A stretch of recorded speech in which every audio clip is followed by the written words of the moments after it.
giving in, a way to win.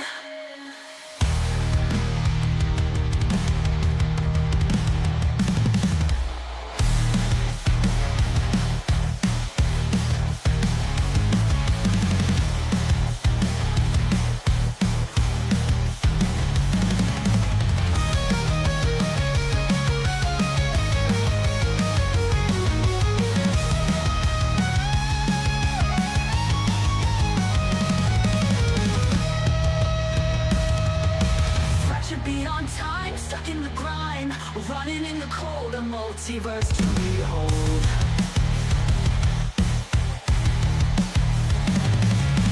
Seas of space, lady of grace, can't pick up the pace, you spade of ace. Luna, barracudas, never giving in.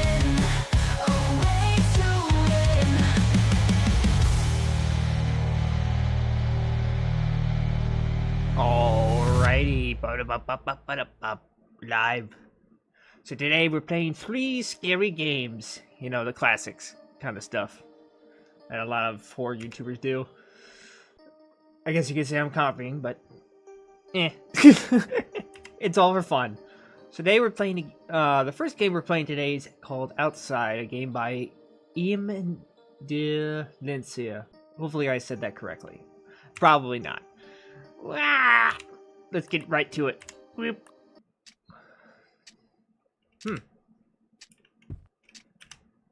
I hear it says something to do with skinwalkers, probably.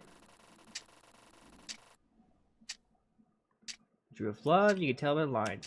That's cool. If it could speak, what would it say about me?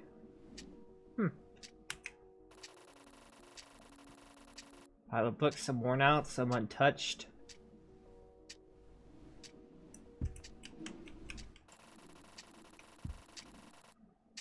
I've fallen asleep here, times change.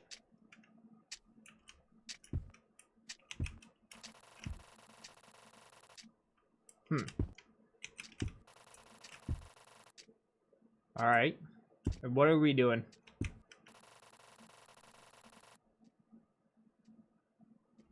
What do you mean, I wish they were just lying there? I have to interact with everything here? If you stare long enough, it feels like something's moving.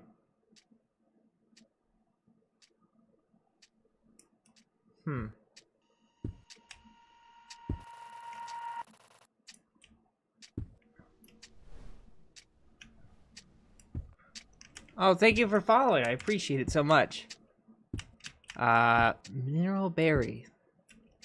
No, that's somebody else. Just follow. Gosh darn it, I missed it. Okay, something happened outside.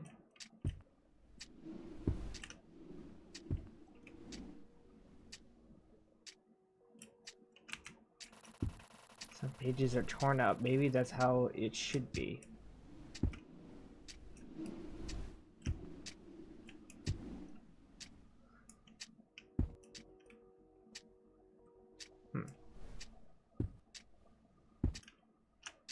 Alright, what's the plan then, Stan?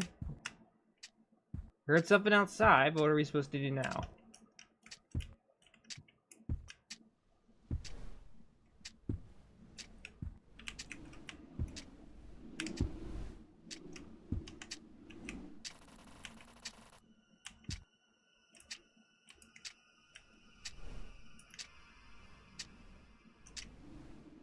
That's a bit eerie.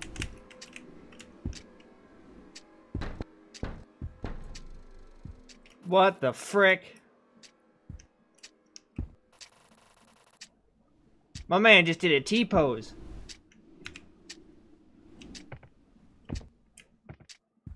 Is he on the roof?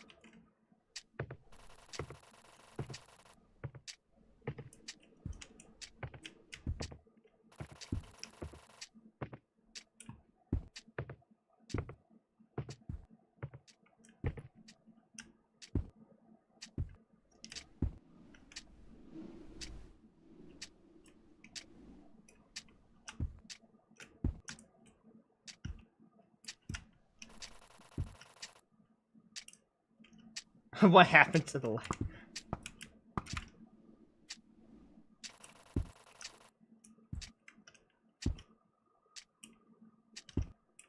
Can we hide anywhere?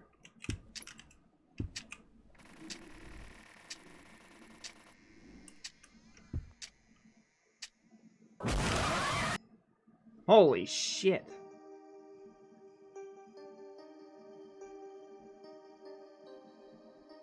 Wow, that was a quick one.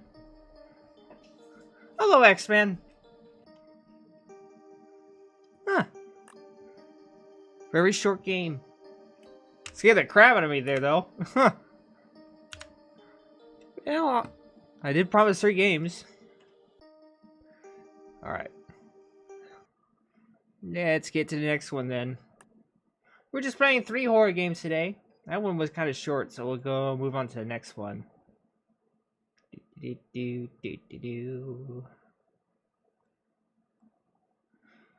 Next one we have is called Unsorted VHS. So a lot of these are itch.io games, so they don't come from Steam.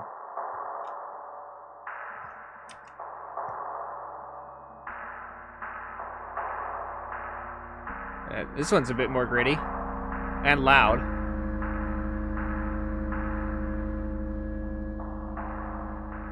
I'm gonna turn that down for you guys just a bit.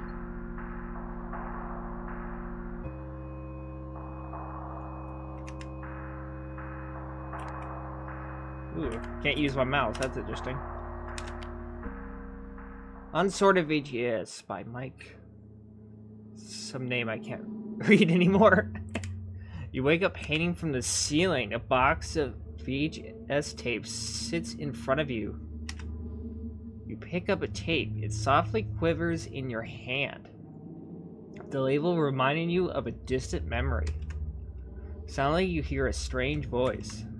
Play the tapes. Find out how you got here. Everything is interlinked. Don't you remember? Eject tapes at any time with G. So great, I found myself hanging from a ceiling and now I gotta play some tapes. Oh, this room is cramped. Am I tied to the chair or something? No, it doesn't look like it. 5 tapes. Weird noises. Black void that I can't see into.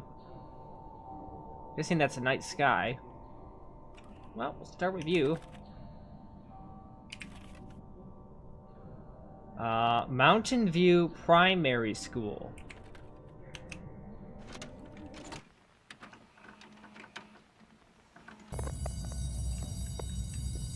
Oh. I'm in the tape. Okay. What's going on here? Man, that thing's just as annoying as in real life.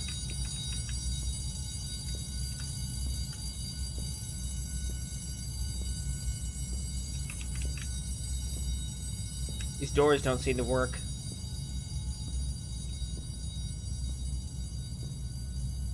What's this? Alice, do you want to go play at the cabins after school again? It's so fun. I just realized that you don't poof to the cabins that are already open. This will change the game of tag forever.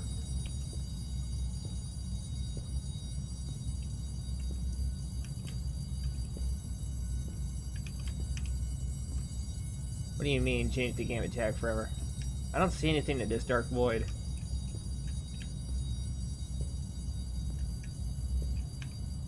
Just a wall here, it looks like.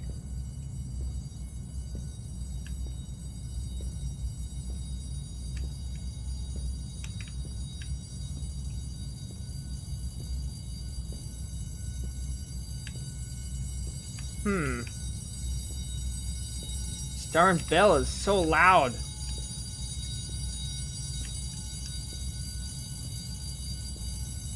I'm honestly turning down my headphones so I don't have my ears bleed. Alright, what do I do now? What am I missing here? Is that it? Is that just it?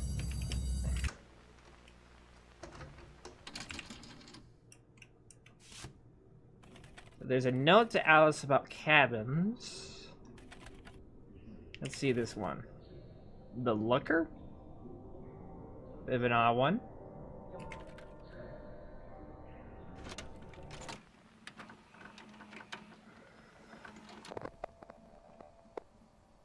Oh wow, this is certainly a different environment. This is like a radio station? Or some sort of radio station, it looks like. This looks like it's sometime in early fall, maybe? But it doesn't feel like it. Like, maybe this is snow. Unsure. This place is boarded up. Clearly it doesn't want people inside. Oh well, I like to do anything. Oh, never mind.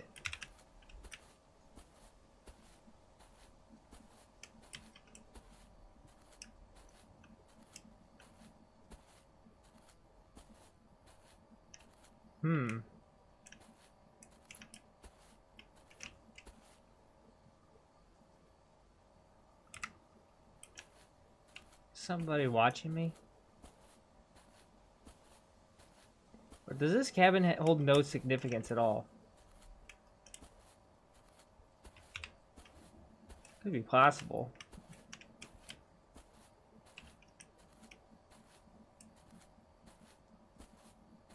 What happens if I just leave?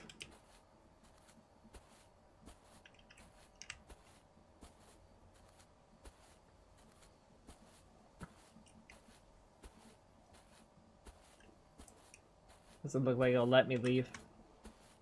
This is a strange game. Maybe there was something else in that locker that I missed.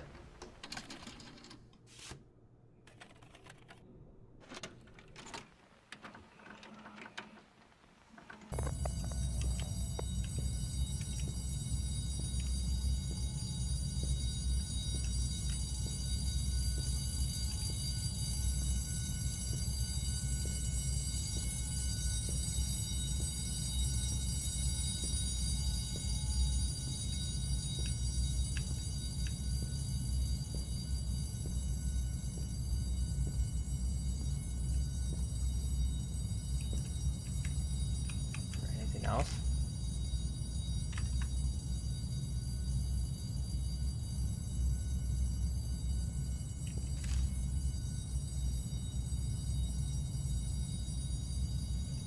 Now move to the cabins that are already open. This will change the game of tag forever.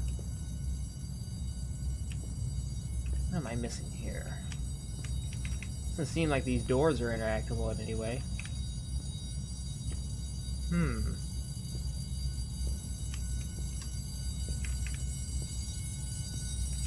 Let's just grab another one then.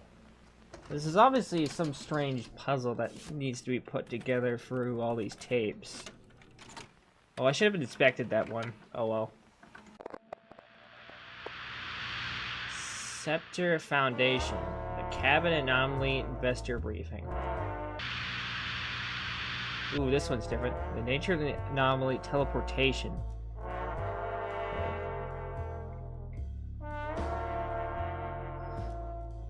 This one's definitely different. Okay.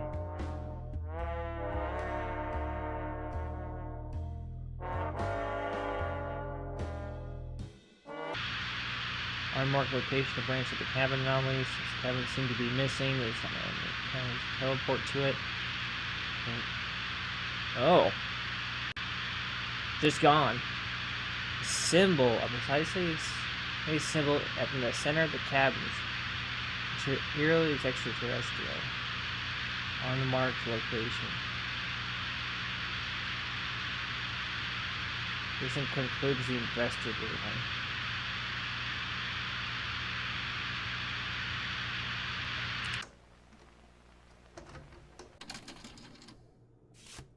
Huh.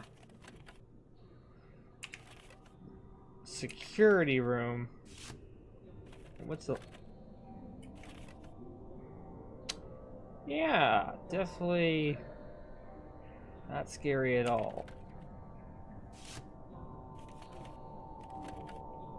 Security room. Hmm. Scepter Foundation again. What is this? The SCP Foundation's brother?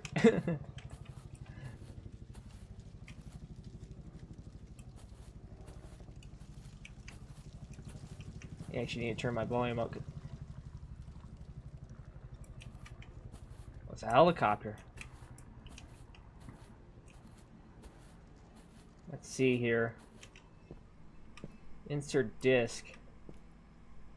Yeah, there'll be no disk. Oh, that took a change.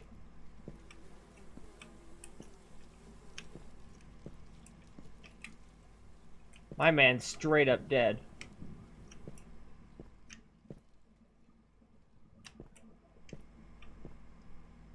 Disk is broken.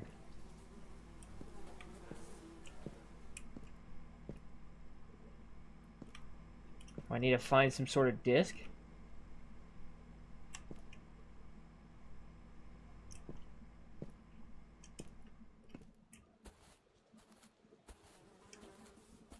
Man, this game's confusing.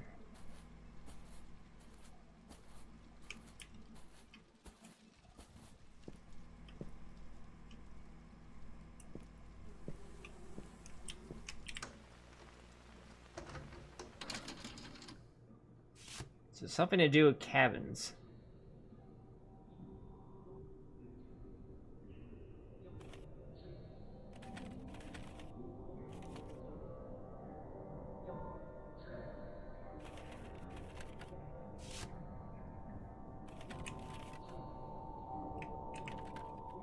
Something.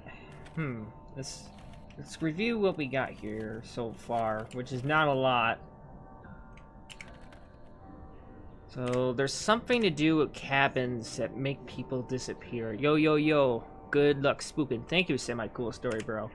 Appreciate it. So there's something to do with cabins that make people vanish or teleport somewhere. There's one cabin that's missing that leads to somewhere else that's extraterrestrial. So something strange is really much going on. Let's take a look at the looker again. Try to access this building again.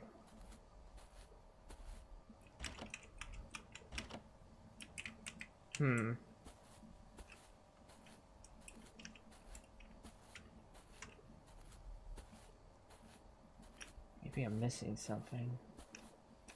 What's that? Is that just a rock? Yeah, it's just a rock. Nope, there is something there.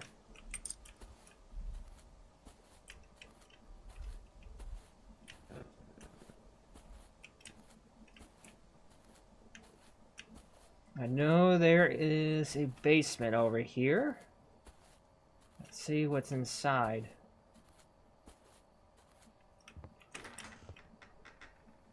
Ah, jeez.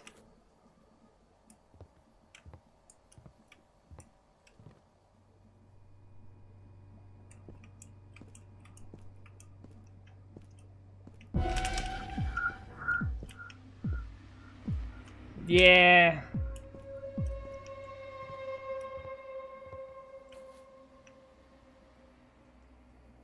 Oh, great, man. That gave me a heart attack.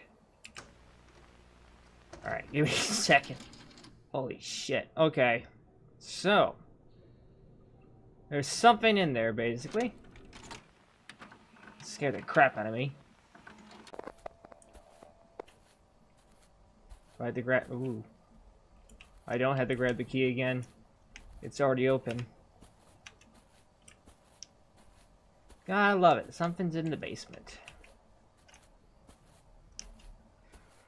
Oh, it's not a comforting feeling.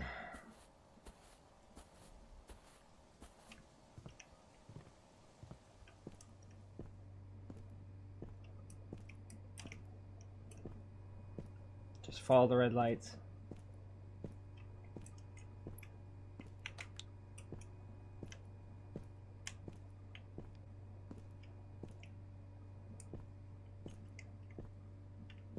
Great, we have to follow the fucking thing? Of course we do.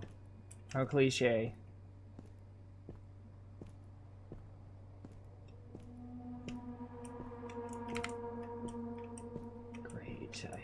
this.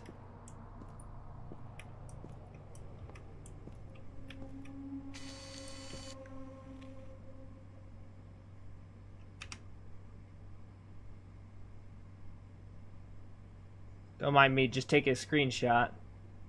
George, I'm sending this to you from the looker in the hope that it does not find me here. Put the cabin anomaly on full lockdown. Hell, if I were you, I would put the pulse sonar down.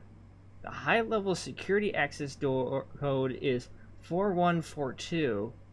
I know this is coming out of nowhere, and I'm not the one authorized for this, but you have to trust me. I'll try to make my way to you. From Alfred Raphael. Tuesday, 28th November 1983 at 23:48. To George Booker. I have a feeling when I turn around, it's going to be right behind me. Alright, it's not.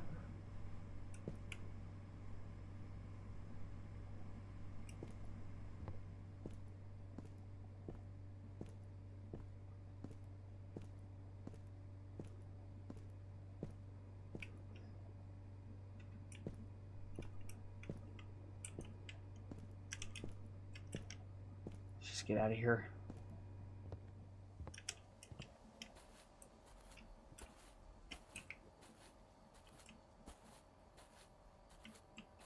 Is the cabin door open now? No. Okay. Oh, jeez. Alright. Alright, let me look at my screenshots real quick. You obviously won't see it on here.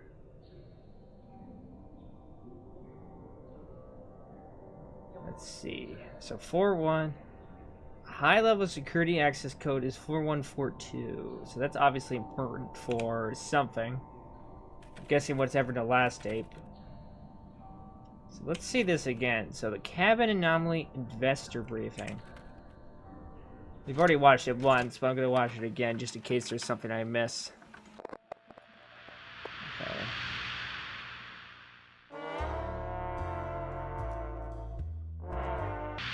Man, who would invest in this, though?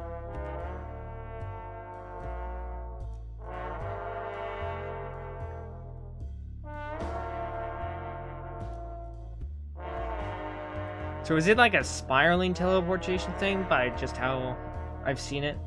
Like one cabin leads to the next,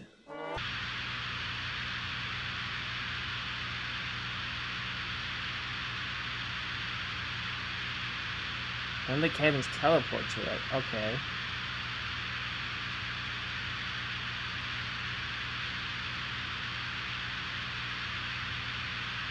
One part of the symbol says you point to unmarked location. North. Includes the investor briefing.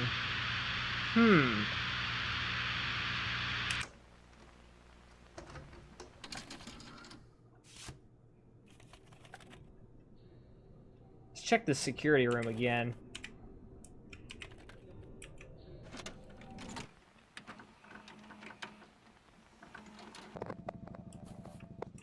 So we know we have a dead guy here. He's seen better days. So we're looking for a working disc. This disc is clearly snapped.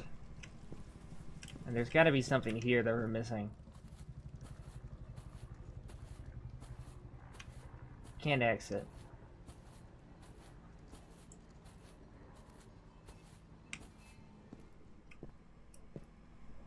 What am I missing?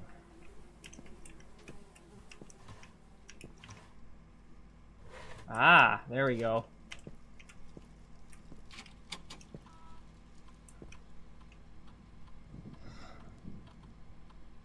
Ah, this is the what we needed the access key for.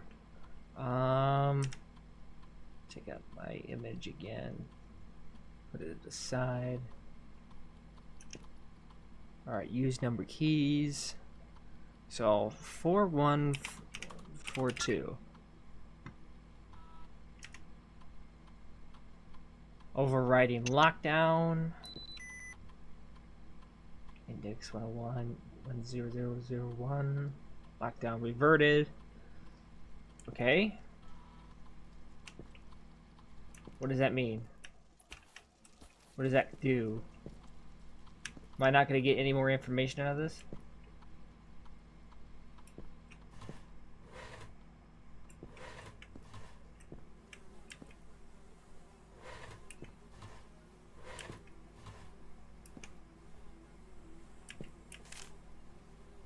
Ooh. Slip of paper with a bunch of anomaly security index codes right on it. Okay. Cabin anomaly. Okay. No eyes. Infinite well. Red mist. The looker. Blood is dry. Hmm.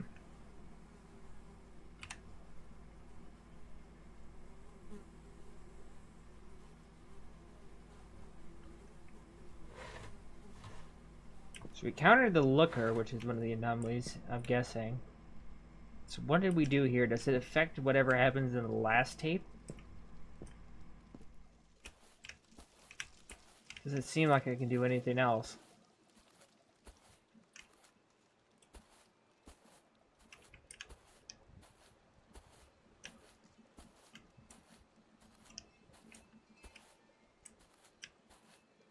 I don't see anything.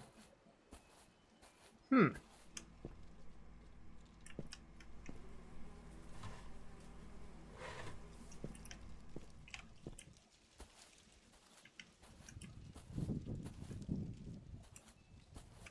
Wait a minute. That's the look that the radio tower we're just at. How connected is this actually?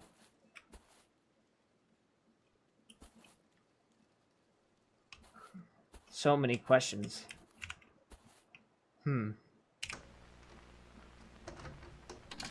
don't think there's anything else I can find here.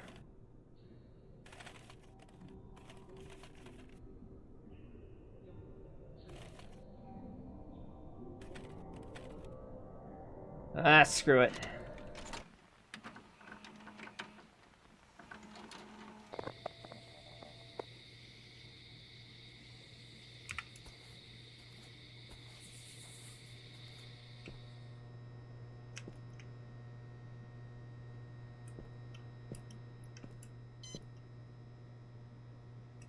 Man, this place is a mess.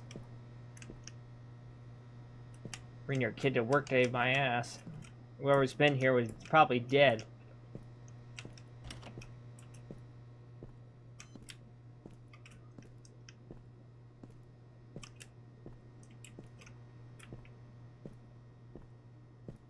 Someone there?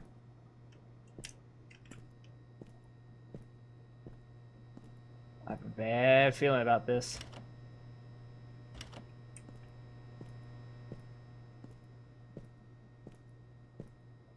Wait a minute, that door's open.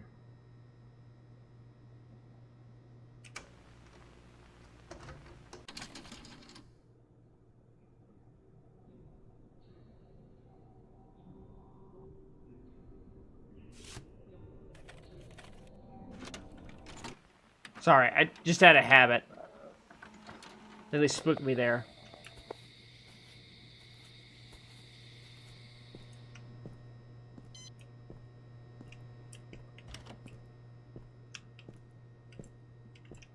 Like, as soon as I get up here and try this door,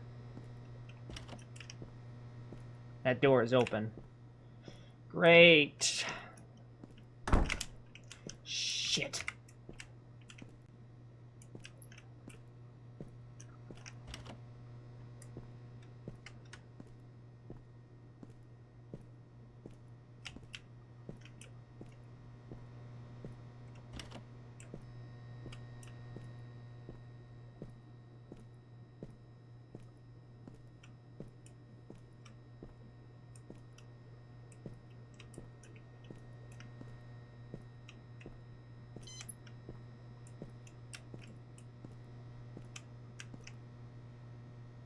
What's here that I'm missing? door's been completely ripped off its hinges.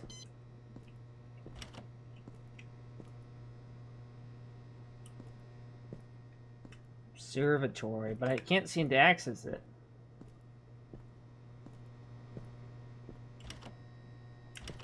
I gotta be missing something.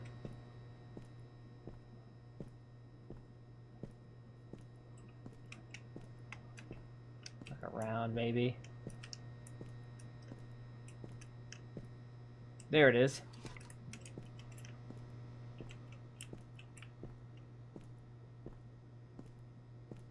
It's always something.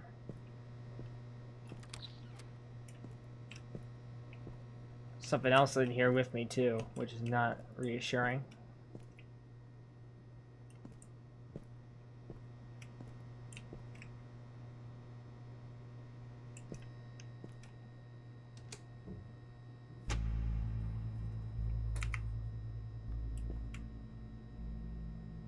What am I observing here?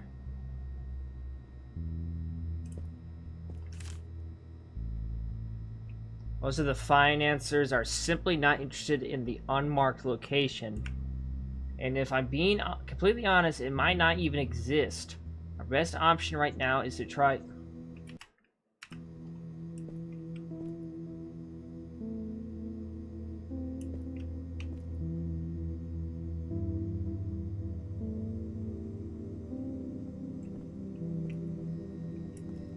Thought something was happening.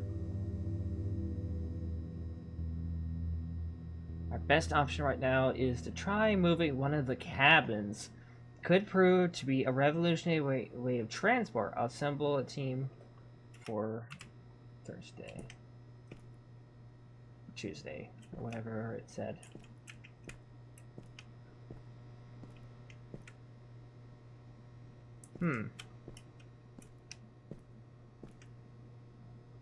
Course, now that's open. Somebody's obviously screwing with me.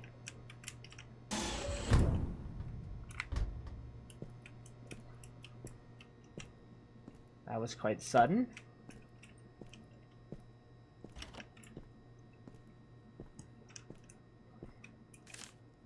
Please be aware of the following guidelines when working with a cabin anomaly.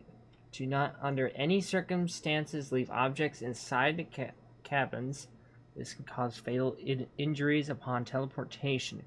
Closing the cabin doors upon exiting them. This is to maintain the interior of the cabins. Failure to do so may damage the integrity of the anomaly. Employees must conduct teleportation research one at a time. See guideline number 1. Failure to follow these guidelines will result in contract termination.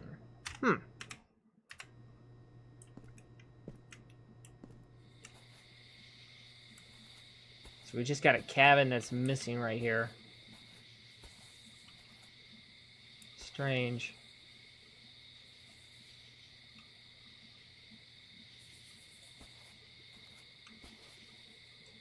Light's flickering here.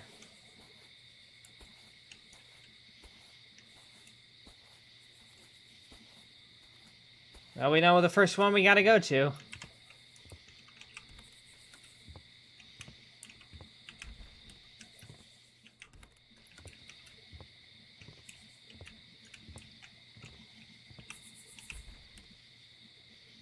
We just teleported to number 2 here.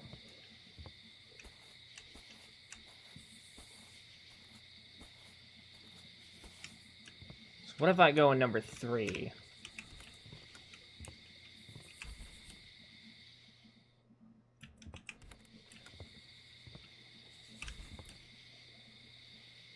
Interesting.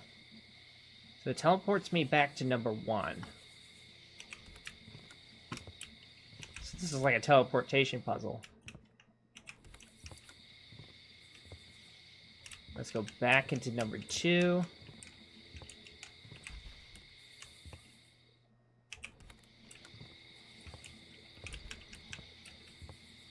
The levy right back to number 1.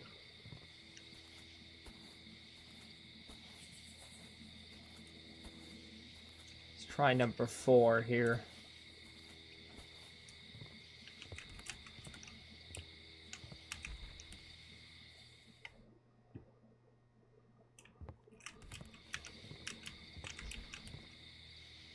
That leads me back to number 1 as well.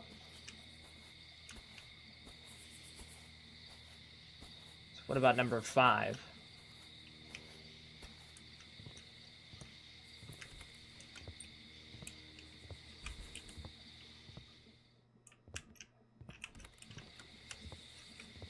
Number 1 again.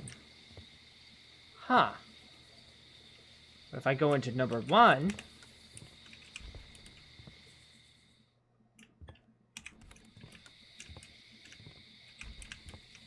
I'll end up in number 2.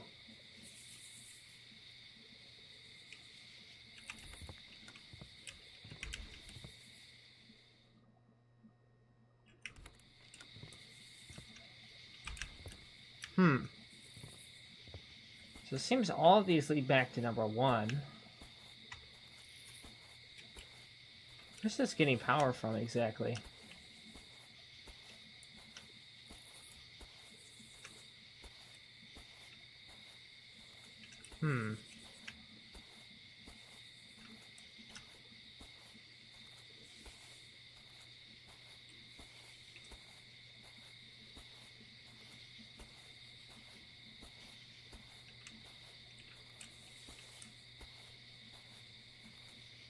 Am I seeing through the map there?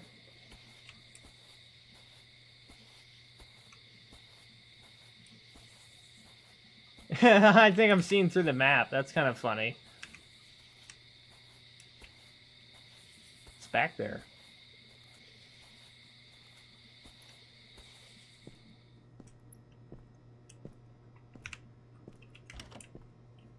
Door doesn't want to open.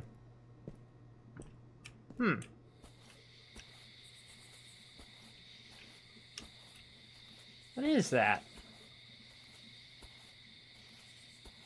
That room does not look like one I want to be in, though.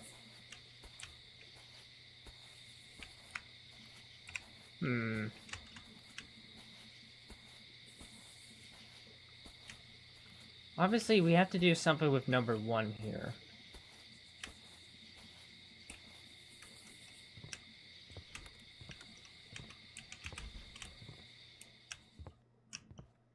How long can I stay in one of these things?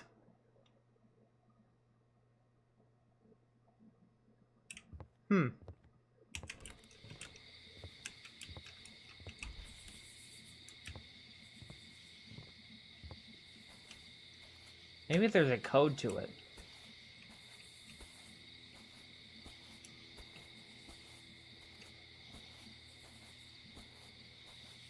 Can I go back up in the elevator? Because obviously I'm not getting anything done being down here.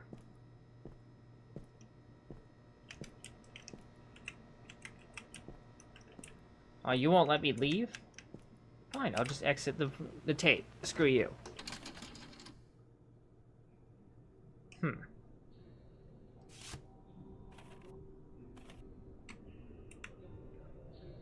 Let's just review some of the images I got here.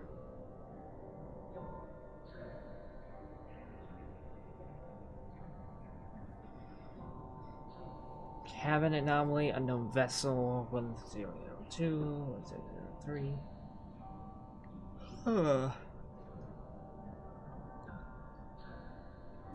Now the looker obviously has some sort of relationship with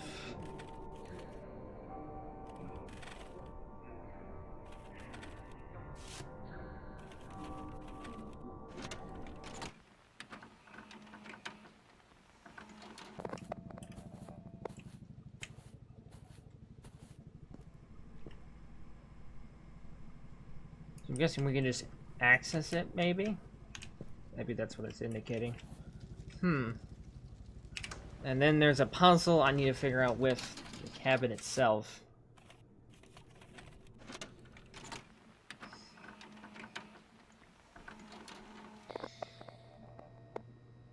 I'm still here. It's not letting me back up.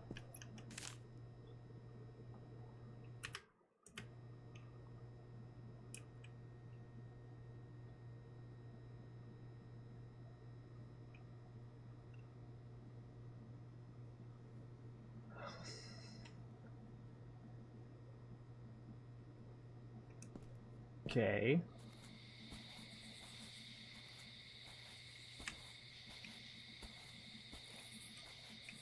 Strangely enough, number 2 is the only one not labeled here.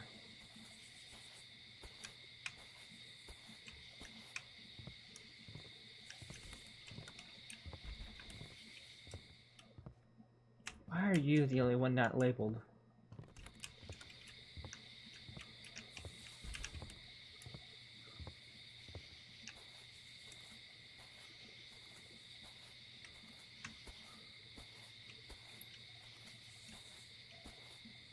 Maybe there's something inside the cabins that I'm missing.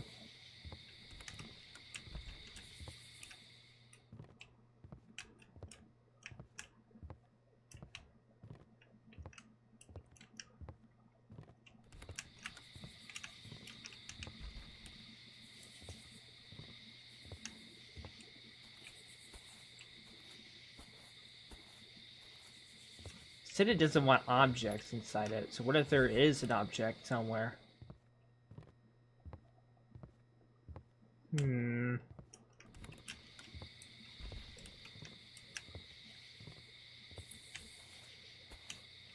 Here's a bigger question. What if I leave the door open? Huh? What would happen if I did that?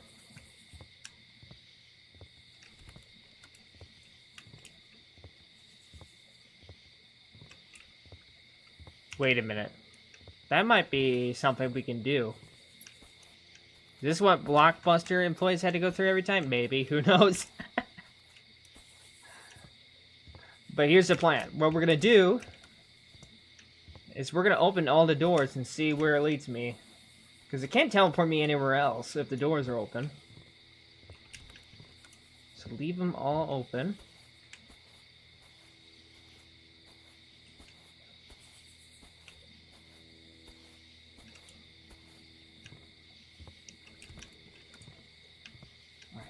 All 4 are open, so this one can only teleport me one place. Alright, here we go.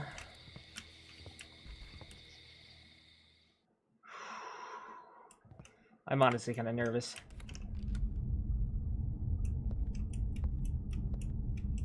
What in the flying fuck?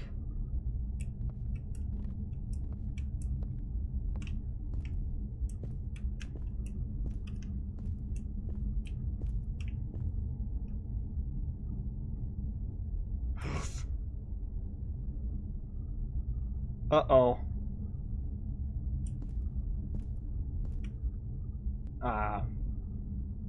I think I fell for space-time.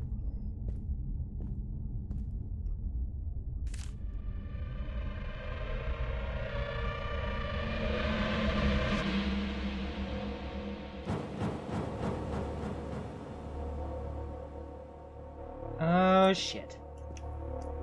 Some extraterrestrials are kinda pissed at me right now. Haha! Damn, you broke the simulation. Oh yeah, I definitely did.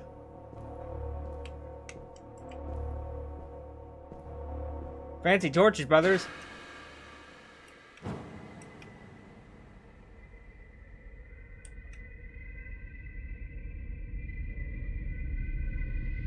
What the f-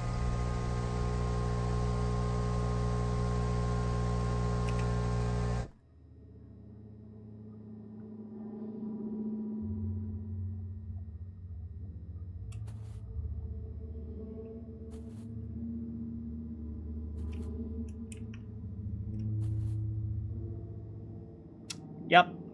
Something's very pissed at me. Some creator god or something. Oh, why? You're just gonna make me walk to my death, aren't you?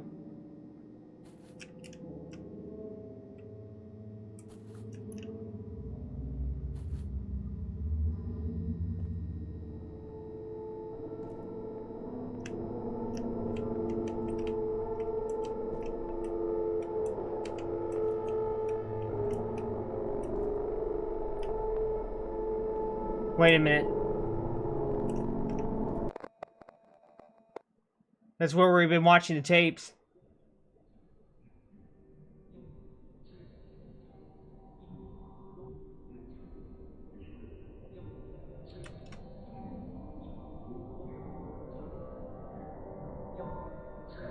I do play similar to this one, but how do you expect return? You watch them over and over again. The friction between the VCR head and the tape wears out the plastic. They grow brittle and eventually break. All that's left are distant memories. Well, that was sure insane.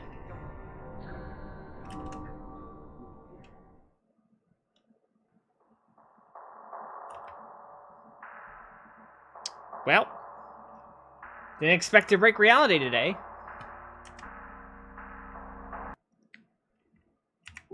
Oh, that was fun. It's about time we get to the next one. We have one more for today. Ah, I gotta juice him. Damn. Come on. There we go. Trying to set up the next game. It won't let me leave the other game. Alright,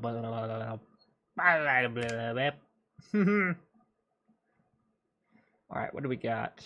We have salt. That's it. It's just literally called salt. I wish I had more information on it. It's just called salt.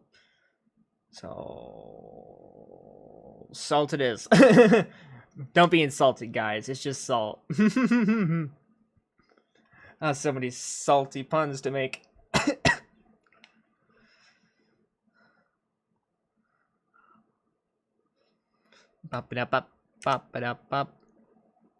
Yeah, they're very sensitive about their torches, apparently. And you have to make me experience the Matrix, I guess. Salt. Alright, give me just a sec to set everything up.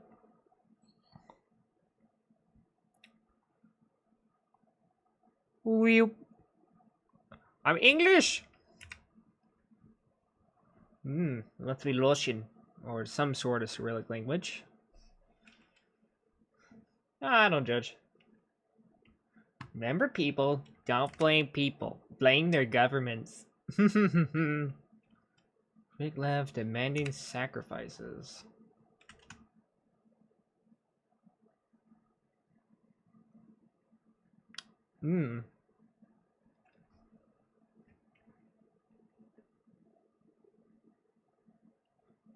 Another working day has come to an end. Finally, I'm almost home.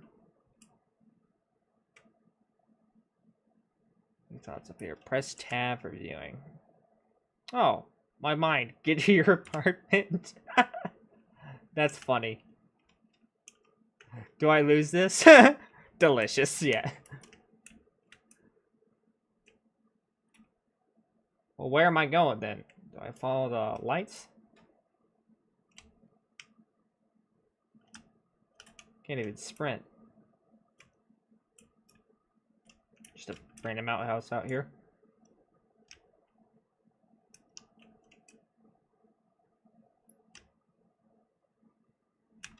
Quiet gamers, no sound. Nope, just me forgetting to put the sound on. Like an idiot I am. Looks like we're following the lights.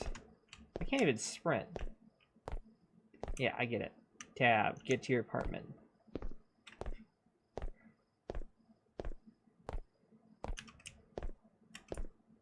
Guess if we go this way. Should give me a shift the run button, but I guess I didn't have time for that. Or something. Yeah, I tend to forget, so I do appreciate when you guys remind me. I forget to sound a lot. Guess we're going this way. This is all a guessing game, because this is the only place where I see apartments. Ugh.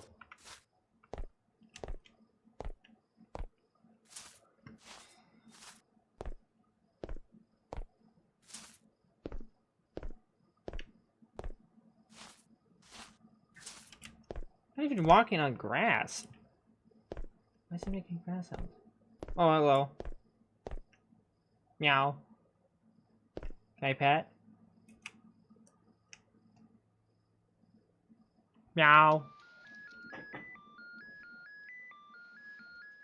Bada bada bada bada bada. I turn the volume a bit.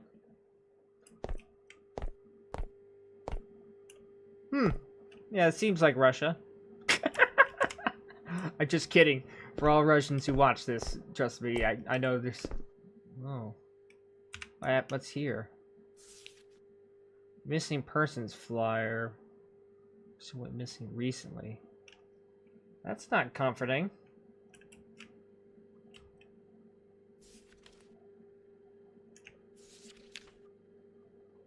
Okay, what time? 2013. All in 2013, it looks like. Jesus. Hello?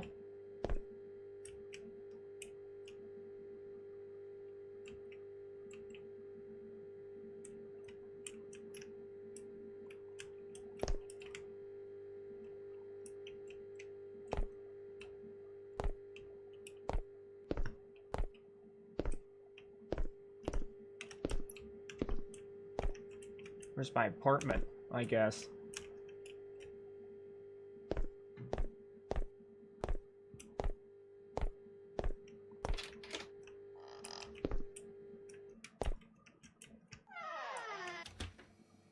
Can I lock my door, please? That guy is very creepy. Yay, we're home! Yay! I guess. I'm terribly hungry. Hope there's something edible in the fridge. It's gonna get salt. Press tab. Take food from the fridge. Okay, so that's just a way to... Wait, there's lasagna. That's probably the best you get. Why do you have a fridge here? Maybe I'm just too American. Fancy.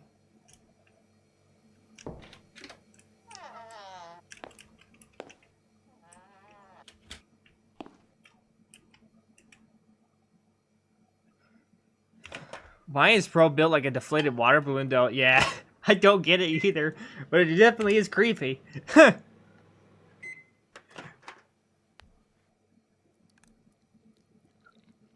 Yum yum yum yum. Yum yum yum. Yum yum yum. Yum yum yum yum. Yay, did we eat our food? I need to go take a shower. Great. So this is just real life simulator, got it. Oh great. Who is this? I don't expect the English to be perfect. I just...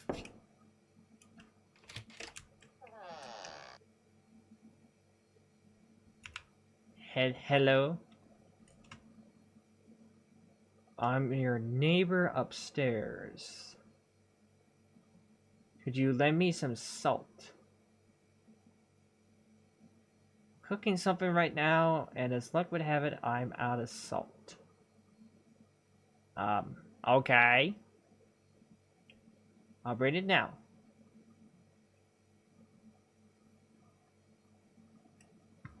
We have like salt. Let me see. Where would we have salt?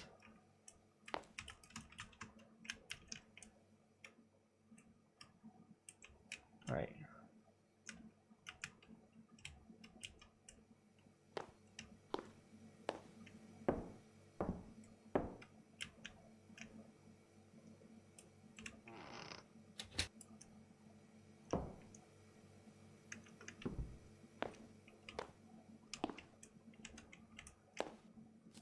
There it is.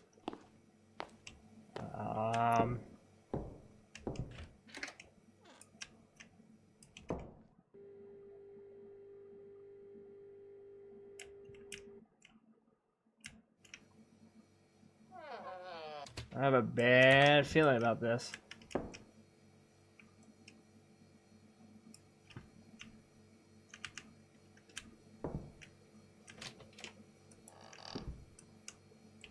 Just vanish out of thin air.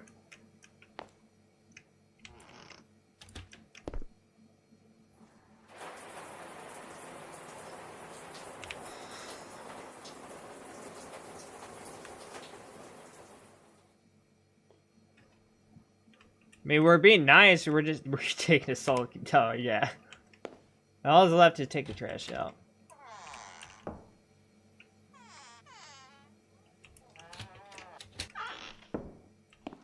Where's your garbage can? There it is. Take out the trash.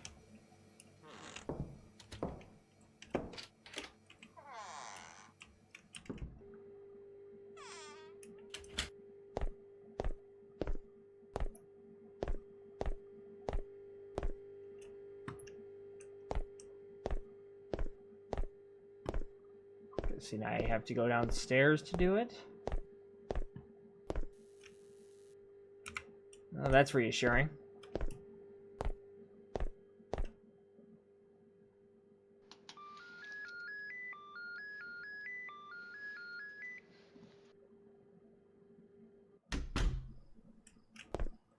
No, the cat's gone. No more meows. No, the garbage is over here.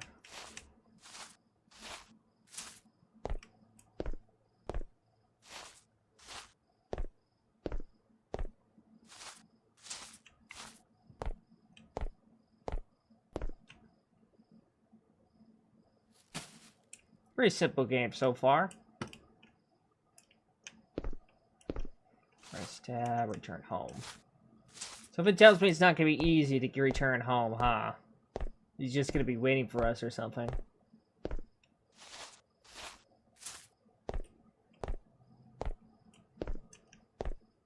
First you just have the creepy dude standing there, and then he comes to your door, asks for salt, and then when you try to give him the salt, he's just gone.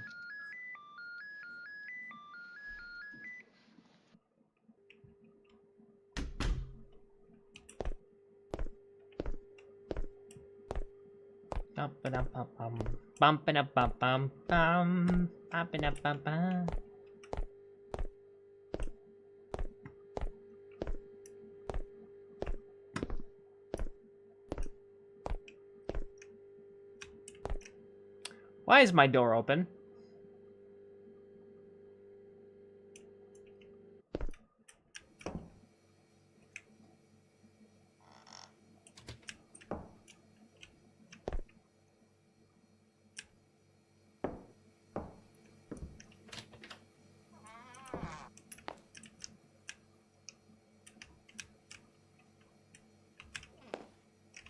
I can't look behind that curtain.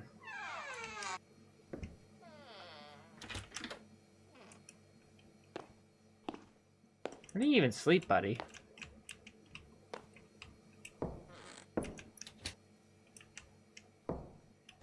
Just sleep on the couch? That's kind of sad.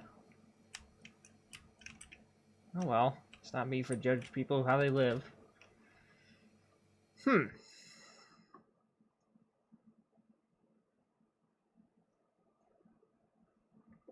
Wonder what's gonna happen. Oh, there it is. Ding dong.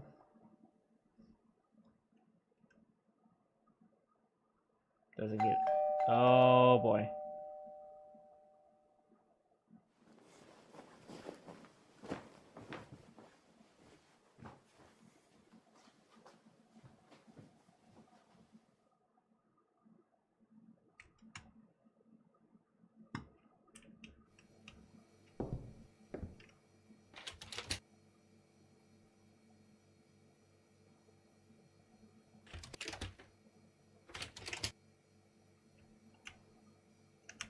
I am checking the front door, though.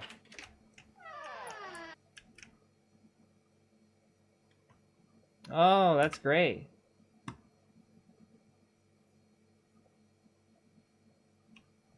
Well, don't tell me we gotta follow. Call the police. If you see blood, just call the police. Why?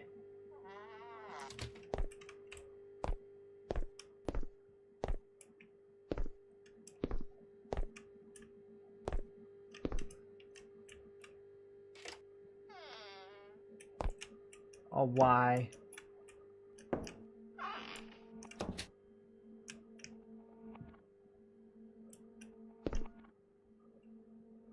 What the fuck?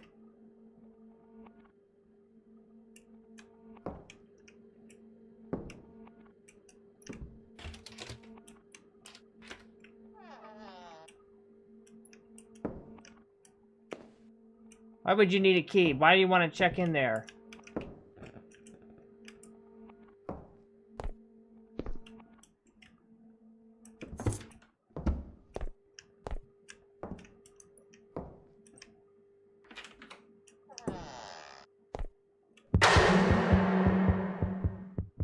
What the frick?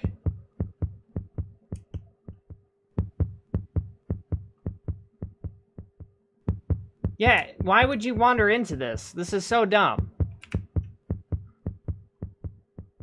Wait, so we're dealing with a cannibal? Yeah, you should have called him when as soon as you saw blood.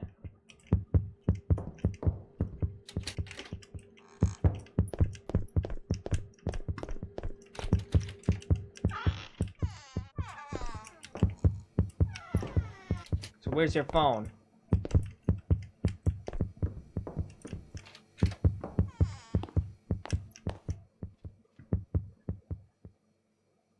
Oh, he's gonna die.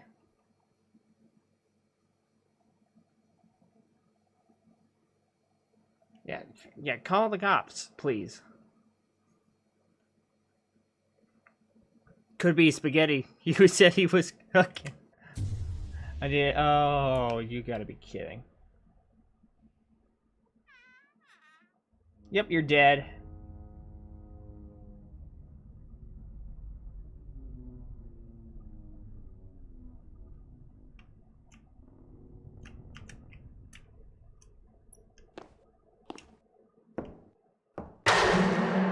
Yep.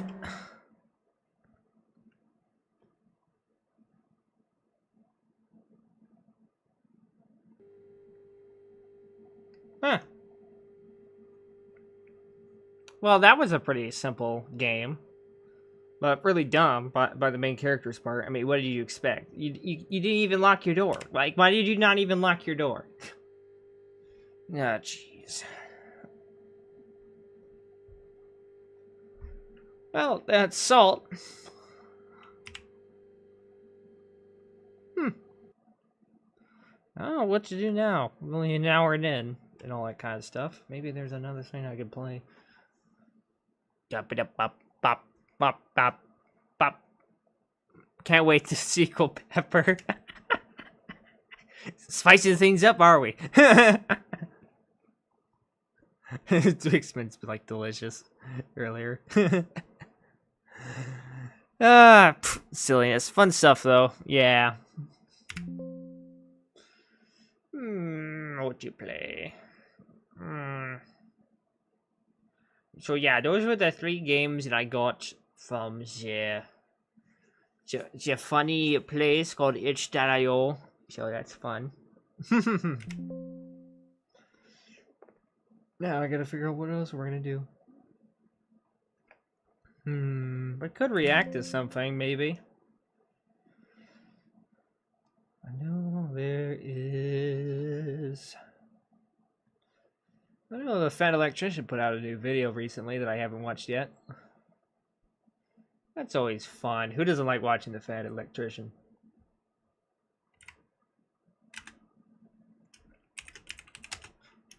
We'll make it the last thing we do for this stream, I guess.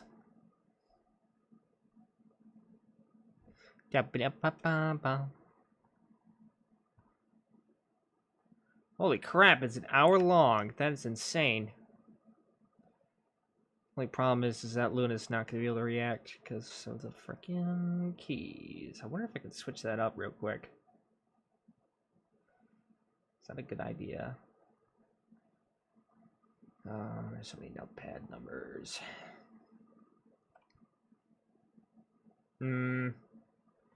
Maybe just removing... I don't know. About seeing people react to something, right? Fortunately, not really...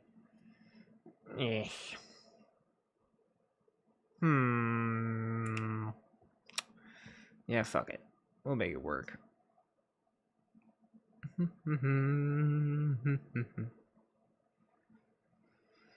So we got the Fat Electrician's video, The Godfather of the Green Berets. So that'll be... Ooh. There we go. So this will be interesting. I don't know much about the Green Berets, unfortunately. Just don't know much. So, should be interesting. From Korea to Afghanistan and every conflict in between, I have fought whomever my country has ordered me to fight. For 50 years in 64 countries, I have sought and destroyed the enemies of my country, whether they be called communists. Is that an actual quote? wherever they hide. Today we're talking about Billy Waugh, aka the Godfather of the Green Berets. Man, Now, that's here's good. That's a the story huge about title. Billy Waugh, but we have to get one thing very clear right out of the gate. Whether you want to admit it or not, everybody wants to be cool. I want to be cool. You want to be cool. But none of us will ever be as cool as Billy Waugh showing off his integrally suppressed MP5. Wait, really? 72 while he was actively hunting Osama bin Laden. Wow. And full transparency, this is usually the part of the video where I have a cool monologue lined up that's designed Damn, to son. keep Yeah. drawing you into the story. But today, I'm just going to read you this old man's rap sheet. One of the only men Oh, ever gosh. taken on a plane with a nuclear warhead strapped to his body. He is a What? pioneer of halo jumping. His awards are as follows: 1 silver star, 4 bronze stars with V device, 4 Army Commendation medals, 14 air medals, 2 combat infantry badges, Wow. and 8 purple hearts.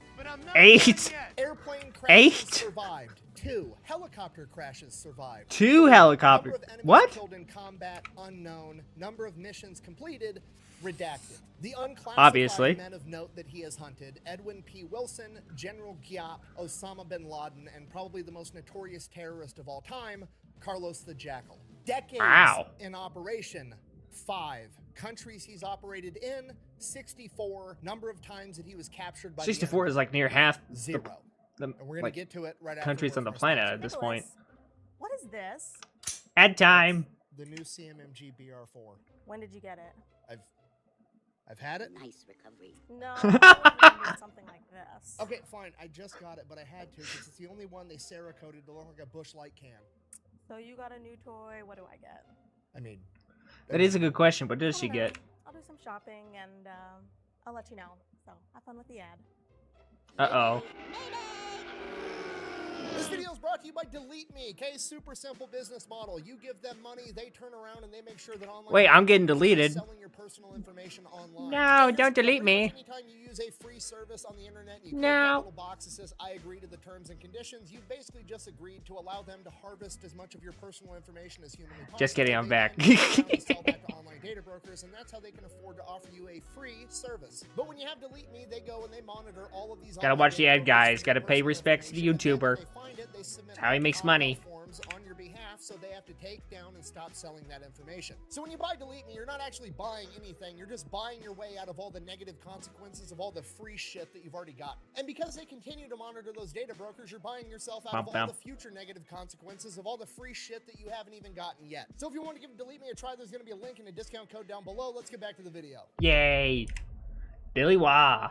All right, our story begins in Bastrop, Texas on December 1st, 1929. When Oh, we know it's good, when but it starts in Texas. Billy Waugh is brought into the world, which should be unsurprising at this point because it feels like every single badass we cover on this channel either has bad eyesight and has to con their way into the military, or they're born in Texas for some reason. Either way, Yeah. they're the war heroes from World War II. He was born during or right after the Great Depression. Grew Good up old in Southern Texas, poverty yeah. in Texas. At the age of 10, Billy's father passes away from liver cirrhosis, and from that point on, he begins working 3 jobs to help his mother put food on the table because she's only a substitute teacher. Wow. He's stocking groceries at the local grocery store, he's a paper boy, and he's running the concession stand at the local movie theater. As I'm sure you can imagine, under these circumstances, he matures very quickly for his age, and on top of that, he's also very intelligent, having straight A's the entire time he's in school. Let's go. Several years later, when Billy's 12 years old, seemingly on a random Sunday in December of 1941, while he's working the concession stand at his local movie theater, the sheriff barges in and orders the person running the projector to cut the movie off and turn the lights on. The local sheriff then gets up on stage in front of the movie screen and addresses the entire theater, informing them that America has just been attacked at Pearl Harbor. Wow, that's one way to announce it. And he doesn't know what's going to happen next. You gotta remember, this is 1941 and news travels slowly. Nobody really knows what's going on. All they know is that America is under attack, and because of that, his local sheriff plans for the worst. He tells them that at any given moment, men with guns could begin parachuting out of the sky to attack them. Wow. Or planes could start flying overhead and begin bombing American cities. Because of this, the local sheriff orders everybody to go home, lock your doors, turn the lights off, and cover your windows with sheets to not be an identifiable target for an overhead enemy plane. Hearing this, all the people Damn, that's funnel out of the crazy. movie it's theater. like Billy straight up stays Cold for a War little bit, stuff. closes down the concession stand, helps close down the the movie theater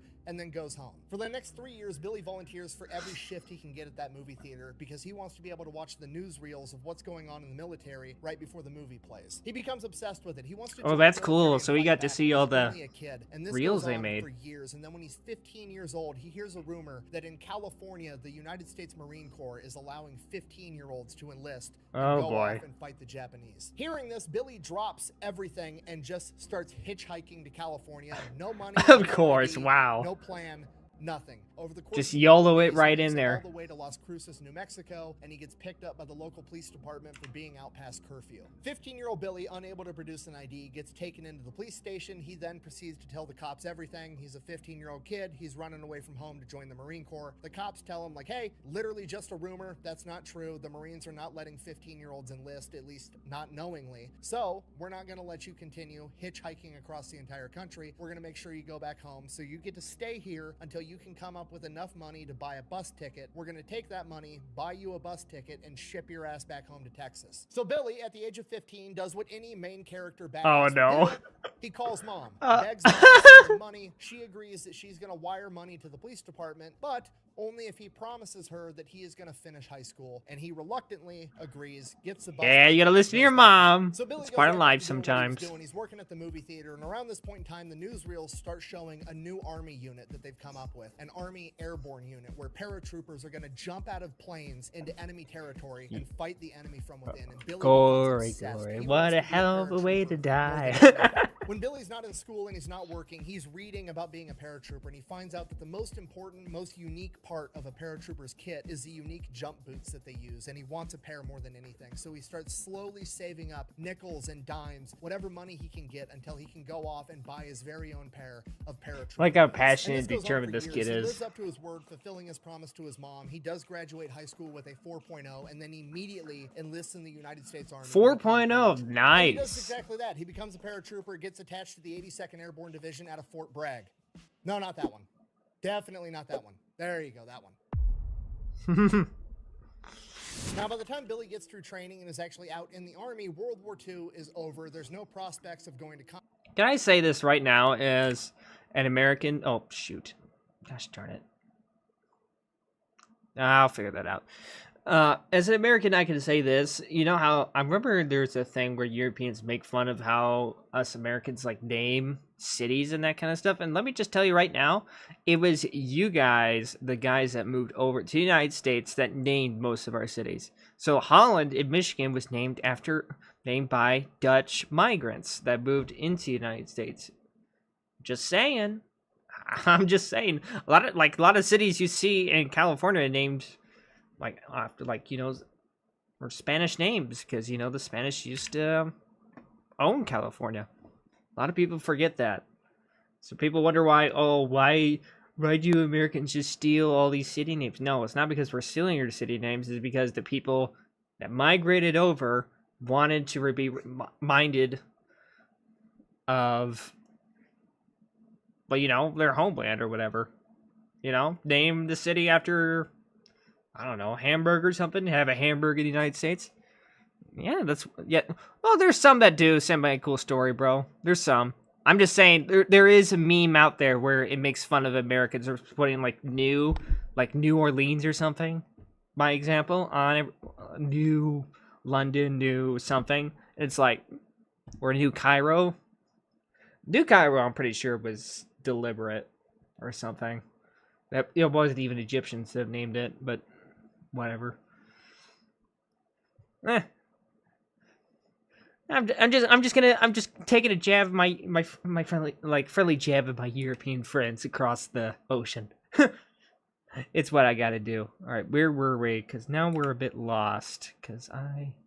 Special Forces is because they were so secretive that if anybody did pull, you can come up with enough money to pay for boots. And this goes on for years. The entire time. It's basically like work out in the morning, clean your word, fulfilling his promise to his mom. He does graduate all right, there we high go. school with a 4.0, We're back. and then immediately enlists in the United States Army to become a paratrooper. And he does exactly that. He becomes a paratrooper. The silly boys, gets yeah. to the 2nd Airborne Division out of Fort Bragg.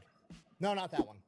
Definitely not that one. There you go, that one. I just wanted to bring it up when he was looking at all the names and stuff. Now, by the time Billy gets through Just training reminded and me is of that actually out fact. in the Army, World War II is over. There's no prospects of going to combat on the horizon, and he kind of hates There- it the entire there time. is the Basically, Korean like, War wake coming up up, in the though. morning, clean your guns, maintenance cars in the motor pool, doing a bunch of stuff that isn't being out in combat. So Billy absolutely hates it. And this goes on for years. And right as Billy's contract's about to be up, and he has to decide whether he's Oh, gonna be enlisted or great. not, I gotta the ban somebody. Give me a sec.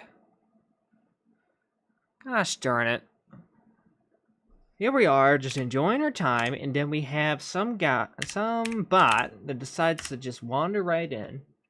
Now I gotta go and ban him. You gotta be kidding me. Alright, sorry guys, we're just gonna take a second. Alright, sorry guys, we're just gonna take gotta mute that. There you go.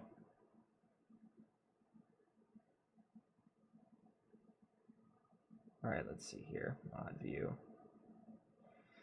Alright, time to send you to the Shadow Realm, buddy.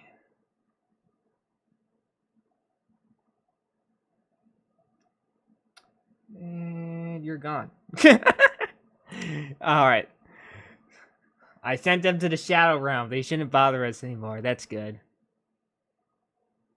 He enlists for another 3 years just at the prospect of Yeah, potentially the getting Korean to go War. off into combat. And Billy gets just that. He goes over to Korea as a private first class, fights Yeah! the entire war, and by the time the Korean Where the War Marines is were over, he is a stacking up sergeant first casualties class, like which it's is a pretty rapid breakfast. ascent through the ranks. Reflecting on his time in the Korean Like War, he pancakes. said, and I quote, "I didn't like the army at all. That's until I that. got my Case first closed. taste of Yep. combat in Korea. For the first time in my military life, I felt completely at home." Wow. After the Korean War, Billy gets orders that he's going to be stationed in Augsburg, Germany, so he starts making his way there, and as he's making his way there, he boards a train to go into Germany, and on that train, there's a couple of sergeants, and these sergeants have a weird patch that he's never seen before. It's an airborne patch. There's only a couple of airborne units, and it's weird that he's never seen this one before. It's this red shield with a plane and Interesting. a parachuter jumping out the bottom of it. So he goes up and asks the sergeants, like, "Hey, what unit is this? I've never even heard of you guys." At first, they're kind of being secretive, but over the course of this time, Billy keeps Secret prying division. at him, and eventually they tell him that they're part of a new secret unit that just got formed called the 10th Special Forces. And this is America's first official Special Forces unit that would Ooh. eventually grow and become what we know today as the Green Berets. Oh, so this is like the starting origins kind of stuff. That if anybody did ever find out about them,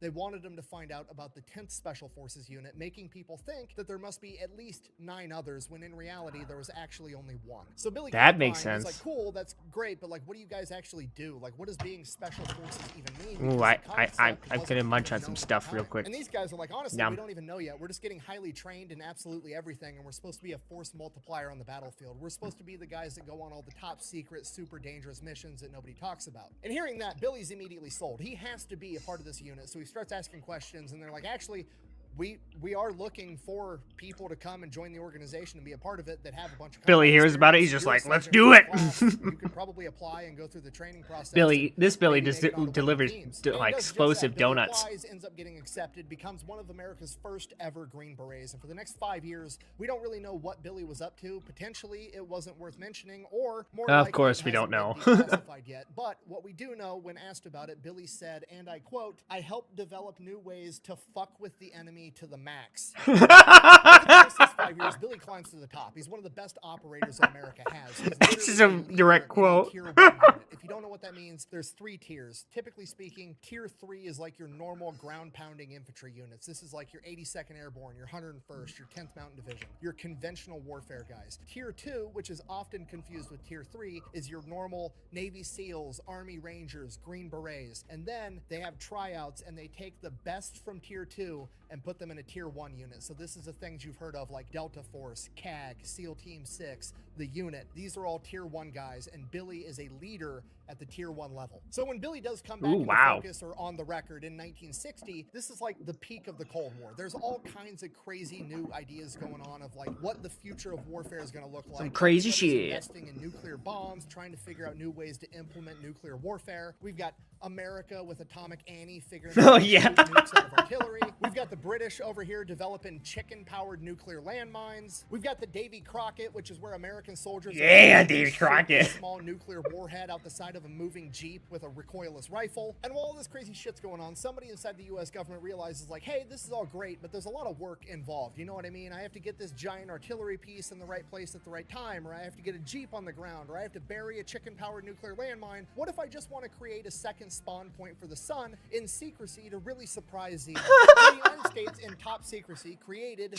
green light teams. The idea was basically take the best Green Berets that we have, train them to jump out of a plane, like with a parachute, with an atomic bomb. Oh my strapped to gosh. them. They would then land, sneak behind enemy lines. Imagine how terrifying that must be. Planted, set it on a multiple hour-long timer, and fucking run. And Billy is selected to be the leader of one. Oh my gosh! gosh. So we're all on the same page. It is now Billy's job to jump out of a plane with a portable star strapped to his cock, sneak behind enemy lines, arm a nuclear warhead, and get out of the blast radius as fast as possible. Okay, I don't think you understand the gravity of what I've just said. That's absolutely insane. Like, just think about that. You got a nuke strapped to you, and you're just... Gosh darn it. I did it again. Now I gotta find the video. I don't regret nothing, though. But seriously, that's insane to think about. Oh, jeez. Alright, where were we?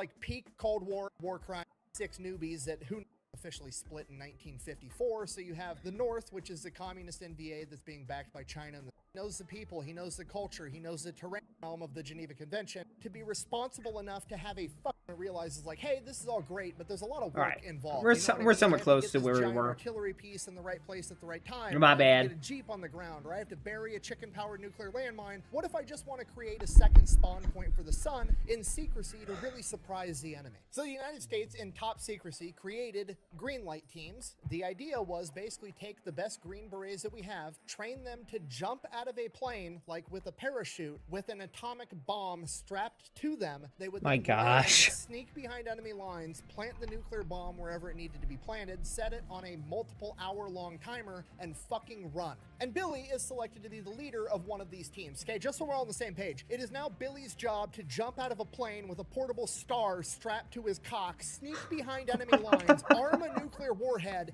and get out of the blast radius as fast as possible. Okay, I don't think you understand the gravity of what I've just said, okay? Most military personnel aren't trusted with shit, okay? The average infantry grunt is trusted to go into combat with a machine gun and kill the enemy. He's also not trusted to be responsible enough to have a fucking toaster oven in his barracks bedroom. And Oh then my you got Billy over gosh. here, who's such a badass that Uncle Sam is like, oh, you want to jump out of a plane with a live nuclear warhead and then carry it behind enemy lines to put it in the right spot, arm it yourself, and then dip? I don't see a problem with that. This is literally insanity. Luckily, America never elects to use this option actually in combat, so in 1961, Billy gets sent off onto another mission called Operation White Star in Laos.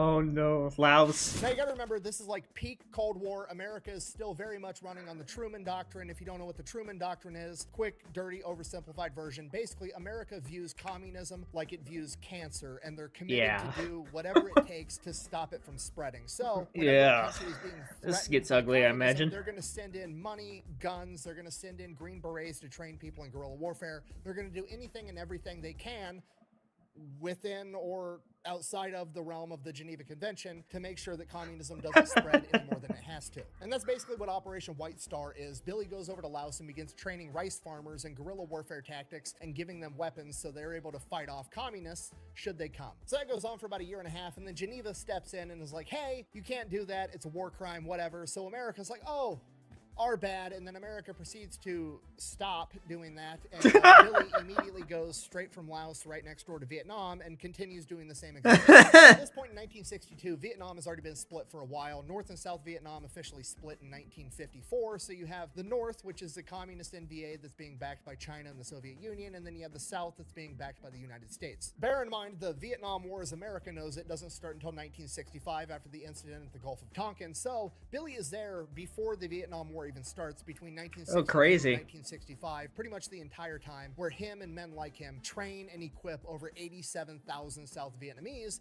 to fight the enemies to the north. So by 1965, when America does get directly involved, Billy's already been there for 3 years. He knows the people, he knows the culture, 3 he knows years the terrain, already? he's acclimated to the climate, and he basically has trained his own army at this point. And he immediately gets to work leading these men into combat, conducting raids. June 17th, 1965, Billy is going to lead a 90-man element to conduct a raid. This element is comprised of himself, 2 other Green Berets, 1 guy from the CIA, and Of course, the 86 CIA is there. that he has already trained. So Billy's going into this with 3 other guys that actually know what's going on, and then 86 newbies that, who knows, as soon as the bullets start flying, they might drop their guns and run off. He has no idea. But they're launching an ambush, so that's probably the best possible outcome. Hopefully, they're going to be able to surprise the enemy and kill off everybody before too much happens, boost these guys' morale, give them some combat experience, get confidence, the whole 9 yards. So Billy's leading this huge element through the jungle, advancing towards the objective, moving in dead silence. As we all know, planes never survive contact with the enemy. And as they come up, Billy sees an NVA scout up ahead about 500 meters away from the target, obviously just out there on guard duty, walking through patrol. Dude's not expecting anything. He's got his AK-47 slung around his shoulder. He's smoking a cigarette, hanging out. He's done this 500 times. Nothing's ever happened. He's not suspecting anything. So Billy kind of like hunkers down, orders one of his South Vietnamese guys to sneak up on him and kill him with his knife. Dude does exactly that. They keep advancing towards the target, and as they're about 200 meters away from the objective, he walks right up on 2 people hunched over picking up firewood. It's a man and a woman. Billy immediately thinks to himself, oh shit, okay, this is probably the cooks. They're getting firewood to cook breakfast super early in the morning. Maybe I can like capture them and hog tie them and gag them and then come back for them later and release them. Or like he's trying to figure something, and while he's figuring that out in his head, the man turns around, sees Billy, reaches for his pistol. Billy immediately lunges forward, kills him with his knife. Oh, as that's going on, the jeez. woman grabs a piece of firewood and begins hitting Billy with it. He ultimately ends up killing her as well, and that made some noise. So now Billy's thinking, okay, shit. we got to pick this operation up and move a lot faster, because if some sentry heard that and they come to investigate and find us, we're going to lose the element of surprise, and then all hell's going to break loose. So Billy splits up the element into 4 groups, each one being led by either himself, a Green Beret, or the CIA guy, and they hightail it towards this objective. So Oh, they roll boy. up on the objective. It's this enemy camp, and there's these 3 bamboo hooches that are like 40 feet wide. Billy guesstimates how many beds are inside of each hooch. They're working in Guesstimates? shifts, 3 guys to a bed. He does the quick math in his head. At most, there's 250 guys here. He's got 90 plus the element of surprise. This shouldn't be an issue. So Billy gives the order to attack. They open up with gunfire. They're throwing grenades. They basically level this hooch, and the entire battle is over before it really even starts. Billy guesstimates they killed about 150 NVA soldiers. The rest probably ran off into the jungle. His men are celebrating. They're cheering. You've got celebratory gunfire. They're raiding all the stuff. They're picking up all the Soviet weapons. They're examining everything. And then, off in the distance, Billy hears a bugle. At this point, Billy's surrounded by a bunch of noobs. None of these guys know what the bugle call means, but Billy fought in Korea, and he knows that when you hear the bugle, that means the commies are coming.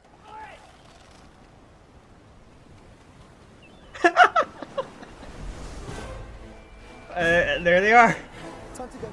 What The Billy horde realized has come. This wasn't just a single camp out in the jungle. with Release the hooches in horde. it. It was one of about 12 camps of 3 hooches, all in close proximity to each other, and Billy's taken out one of 12, meaning that it wasn't 250 men there, it was like 3,000. Billy has all this run through his head in the matter of a second, has his oh fuck moment, pulls out his flare. That reminds me, I need to do something real quick. Sorry, guys. I gotta make sure I credit him in the description. It would be improper if I did not do so.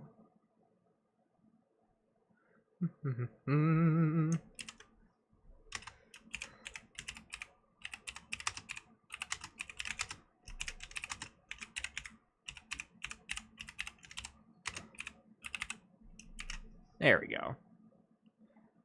Sorry about that, guys. Just, you know, you gotta do it. Bum. Oh, and one last thing. Bum. Yay.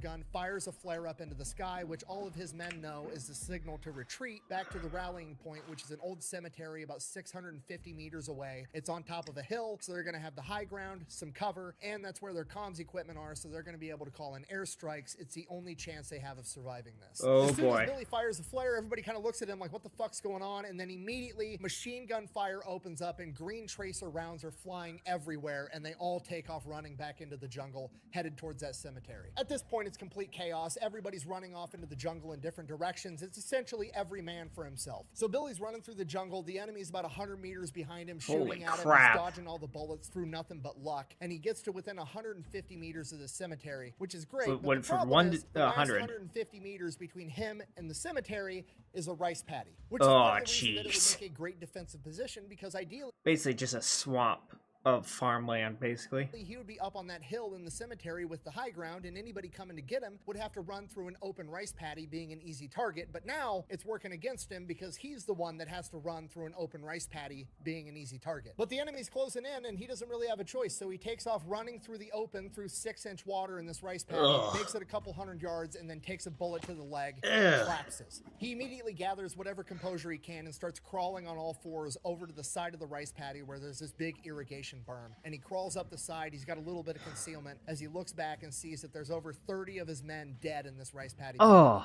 At that this point, sucks to everything's see. gone to shit. There's nothing he can do except try to survive, so he just keeps crawling down the side of this berm. He makes it another couple hundred feet, and then he sees this big man-dug hole. He doesn't know if it's a tunnel. He doesn't know what it's even there for, but he decides he's going to crawl in there and try to hide. It's his best shot. So he pulls himself over the edge and falls into this hole or tunnel opening or whatever the hell it is, and there's so much water and it's so muddy, he's immediately just stuck inside this mud and can't dig himself out. But it's dark. Maybe he can cover himself in the mud and hide here and wait till tomorrow and then make a clean getaway somehow. And as he's in there in this hole, he just hears heavy, labored breathing. So he starts fighting his way through this mud, working his way deeper into this hole, and then turns a little bend and comes face to face with a water buffalo, shits his pants, pulls his knife out immediately, Oh, and then shit. realizes this water buffalo's stuck too, and it's blocked. So water, actually, now I'm pissed at myself. What is it? I don't think I've ever seen one of those, so. Oh. So he's trapped in there with one of these guys. The rest of the way. As soon as that happens, Billy hears somebody else jump down in the hole behind him. He whips around, and it's the CIA guy. And the CIA guy's like, "They know we're here. We gotta go." Oh, Billy, shit. thinking fast, realizes, "No, you have to go. I'm stuck in this mud. Don't wait for me. Get out of this hole. Get up to that hill. Get the comm equipment and call in an airstrike. It's the only chance we've got." CIA guy hops back out the hole. He takes off. Billy fights his way out of this mud over the course of the next couple minutes, pulls himself out of the hole, starts crawling towards this cemetery again, and immediately gets hit with another bullet. This time he gets hit in the foot. Billy looks down. His foot is just shredded. It's hamburger meat. He can literally see his bones sticking out the side of his boot. Immediately thinks to himself, fuck, that's the end of my military career. Not, I'm gonna die, not, this is the end. Hasn't given up on making it out of this situation yet. He's such a badass. His only concern Go-to is not attitude. to jump That's out of how we planes have it. with nuclear bombs strapped to me anymore after this. So he reaches down into his bag, pulls out his little aid kit, pulls out all 3 morphine syrettes that he has, hits himself with all 3 doses of morphine, waits for a couple seconds, feels a warm, tingly feeling go over him, but that's it. He still has excruciating pain, at which point he realizes, Shoot. I'm really fucked up. A couple seconds later, a bunch of American planes come screeching by, dropping bombs and napalm on the wood line that the enemy's inside of, at which point Billy's like, okay, I still wow. got a chance, and he keeps crawling towards the cemetery. Billy's crawling for a couple of minutes, and then all of a sudden, everything goes black. Punching through the blackness, Billy can hear a helicopter off in the distance. Billy wakes up, head pounding, still in excruciating pain, feels his head. He's got a big gash and a nice dent in his forehead where a chunk of bone is missing. What the fuck happened?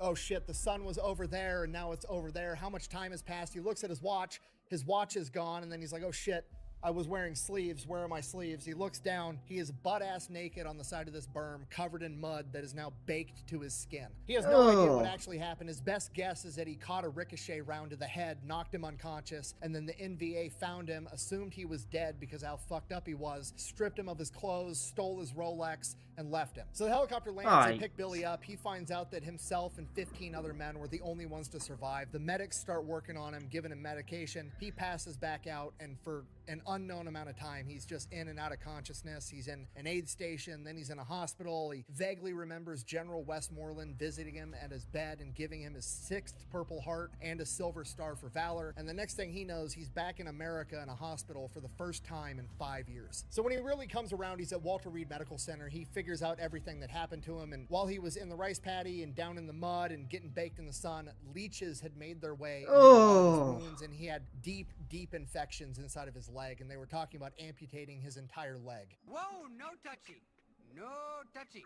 No touch. He absolutely doesn't want to lose his leg for obvious reasons, on top of the fact that he still has an aspiration of being able to remain in the military and continue being an operator. So he's begging the doctors, don't amputate it, just keep giving me penicillin. And this goes on for like 3 months, and the infection still won't heal. By this point, he's up, he's moving around, he's all together, but he still just has this nasty infection in his leg, at which point he asks the doctor, like, hey, just give me the antibiotics, let me go home on leave for a couple of days, I'll heal up there, leave the cast on, do whatever. So the doctor's like, okay, they give him penicillin, they slap a new cast on, they send him on his way for leave. Rather than going back home to Texas, Billy finds the nearest flight that he can and makes his way back to Saigon. Wow. So Billy gets to Vietnam, meets up with some of his Green Beret buddies. They're drinking at a bar. They're telling him that they're part of this new unit that they just started called the Studies and Observation Group, aka SOG. Billy gets filled in on the scope of what this new MACV SOG unit's supposed to be doing. Basically, they're going into Laos, Cambodia, North Vietnam, and they're conducting guerrilla warfare against the Viet Cong and the NVA. These are all areas where the American military is not supposed to be, so they will not be in uniform. If anything goes wrong or sideways, nobody's coming to rescue them. It is extremely yes, you did not see anything. SOG does a ton of different things during the Vietnam conflict, but to give you an idea of what these guys are doing, you have missions like Operation Eldest Son. Basically, the NVA is using Laos and Cambodia as the neutral territory where they're not supposed to be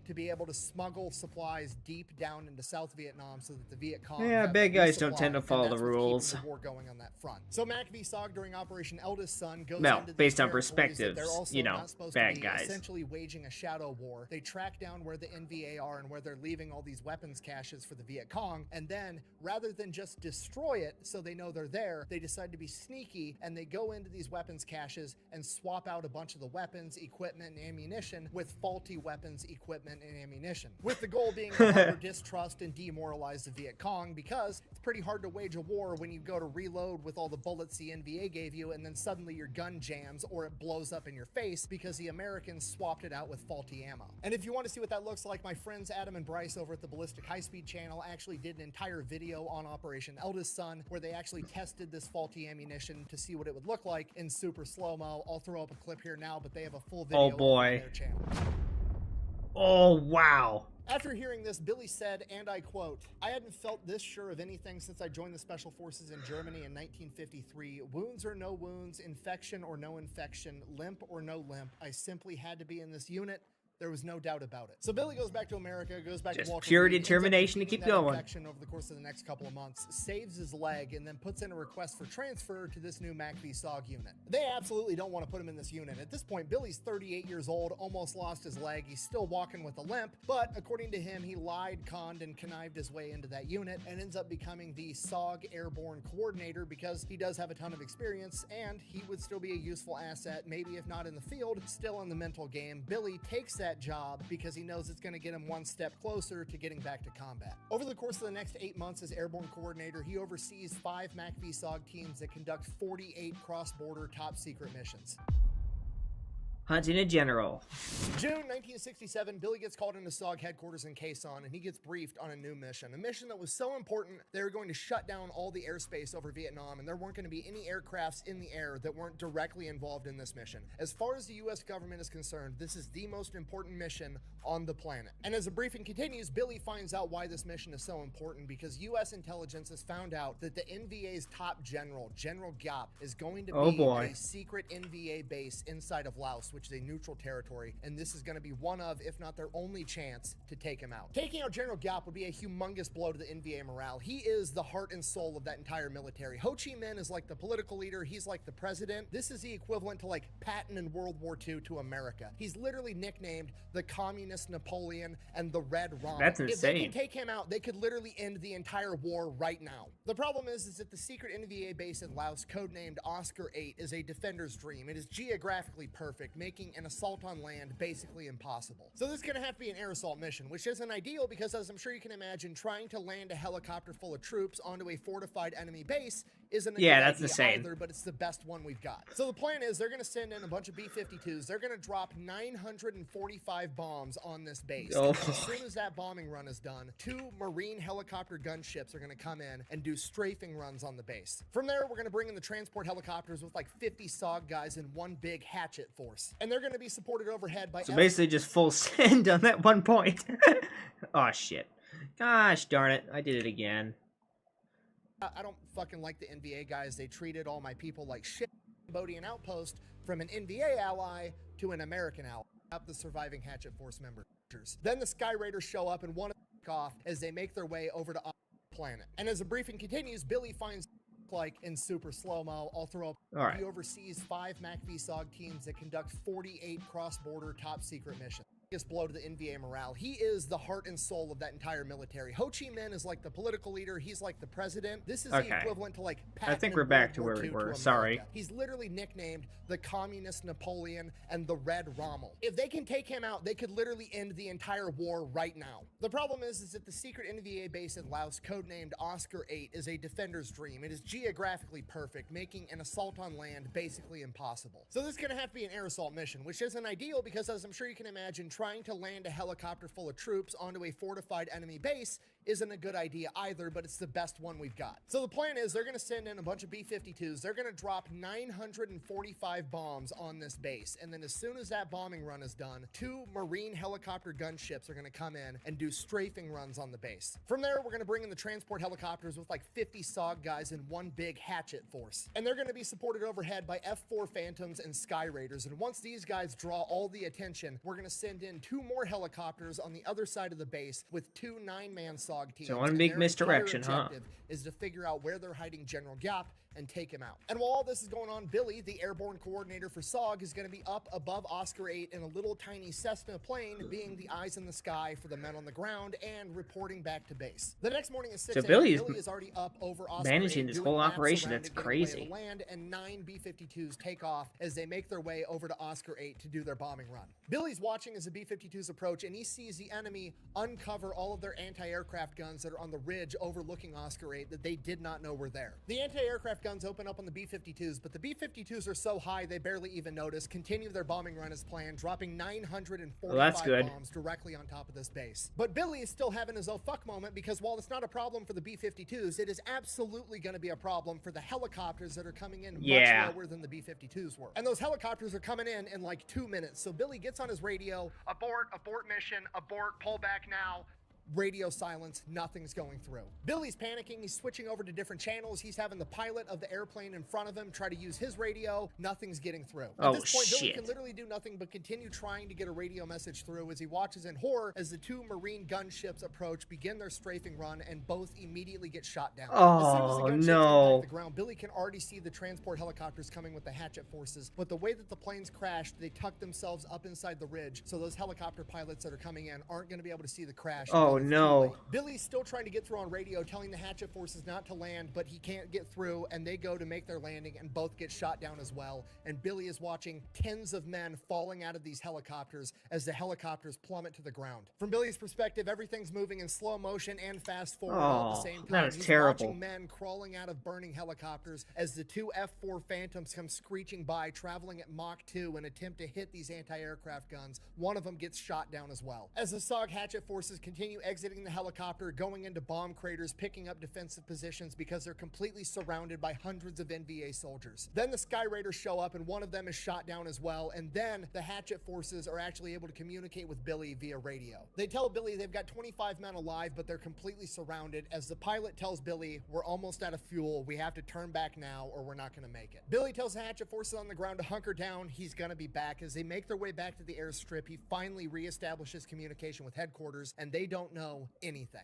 Billy immediately fills in the chain of command. There's 2 downed gunships, 2 downed transport helicopters, a downed F-4, and a downed Sky Raider. He then gives them a description of where that ridge is with all the anti-aircraft guns, and they immediately send over planes to begin bombing that area. In addition to that, they also basically make a circle of bombs and napalm strikes around the surviving hatchet members and just continue doing bombing run and napalm run after bombing run Full and send. napalm run, creating a wall of death protecting them. Billy makes his way back to the airstrip airstrip. The plane lands. He jumps out, runs, finds the best helicopter pilot they have, a guy by the name of Mustachio. They jump in a helicopter. Mustachio? And take off, heading back to Oscar. That's an awesome Billy guides name. Mustachio to the different downed helicopters as that ridge Oh, line with boy. the anti-aircraft guns is still getting absolutely bombarded, taking the plane down, picking up all the surviving members from these helicopter crews, and bringing them back to the airstrip. By the time they make it back to the airstrip, the Cessna's been refueled and ready to go. Billy hops out of the helicopter, hops into the Cessna. They take off back to Oscar 8 again. The only surviving members on the ground are the members of the hatchet forces that are being pinned down by hundreds of NVA soldiers, but at least the anti-aircraft guns have been completely obliterated. By this point, Billy's overhead, but the sun's already going down, and they're not going to be able to get helicopters on the ground in the dark with hundreds of enemy soldiers surrounding them. So the hatchet members are just going to have to fight all through the night as they call in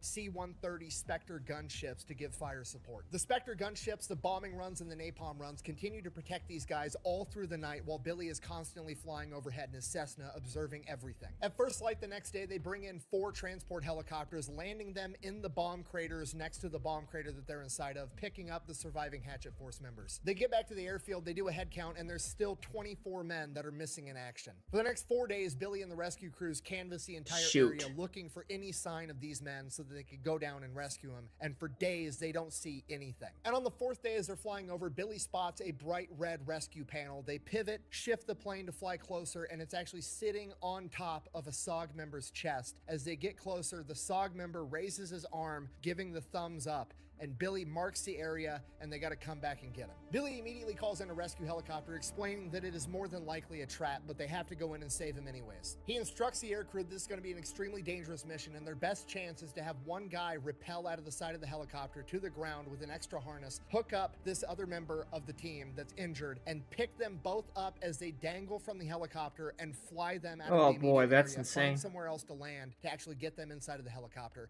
and that's exactly what ends up happening. Luckily, while it was a trap, the NVA members, after the first 3 days, abandoned the idea and figured that they weren't going to come back and save this guy, and just left him to die out in this open field to the elements. Well, at least So that's nobody good. actually attacked the helicopter, and they saved this SOG member. That SOG member's name was Charles Wicklow, and he is the only SOG operator to ever be captured by the enemy and get to return home. This gave Billy hope that there might still be more men out there, and he continued to canvass that area for 5 more days, finding nothing, not even a trace. February 2nd, 1970, Billy has fully recovered from his injuries. He's no longer walking with a limp, and he is ready to get back into the action at the age of 41 years old. Billy is told that he needs to report to his CO's office with all of his gear and alone. Billy is ecstatic because he knows that this means he's about to get orders to go do some gangster shit. The officer then briefs Billy that inside Cambodia, there is a Cambodian military outpost that was heavily used by the NVA, and that's who was supplying them with absolutely everything, and in return, they were allowing the NVA to use it kind of as a way station. Intel says that the NVA hasn't been there in months. They basically abandoned the Cambodians there, and they have not received any supplies. A lot of them are starving and suffering from malaria and other diseases. So the chain of command wants Billy to lead a team to go in and see if he can potentially switch this Cambodian outpost from an NVA ally to an American ally. At which point Billy is like, just to be clear, you want me to go in deeper into enemy territory than anybody has ever been to, last we knew, enemies, and who knows, maybe they're going to shoot me on sight, maybe I'll be welcomed, and see if they're willing to come over and play on our team. And he's like, yeah, that's pretty much it. I mean, it's the same tactic we should use against the North Koreans. Just give them some food, maybe donuts or something. I know Billy would definitely approve. Just give them food, and you could just make their entire army.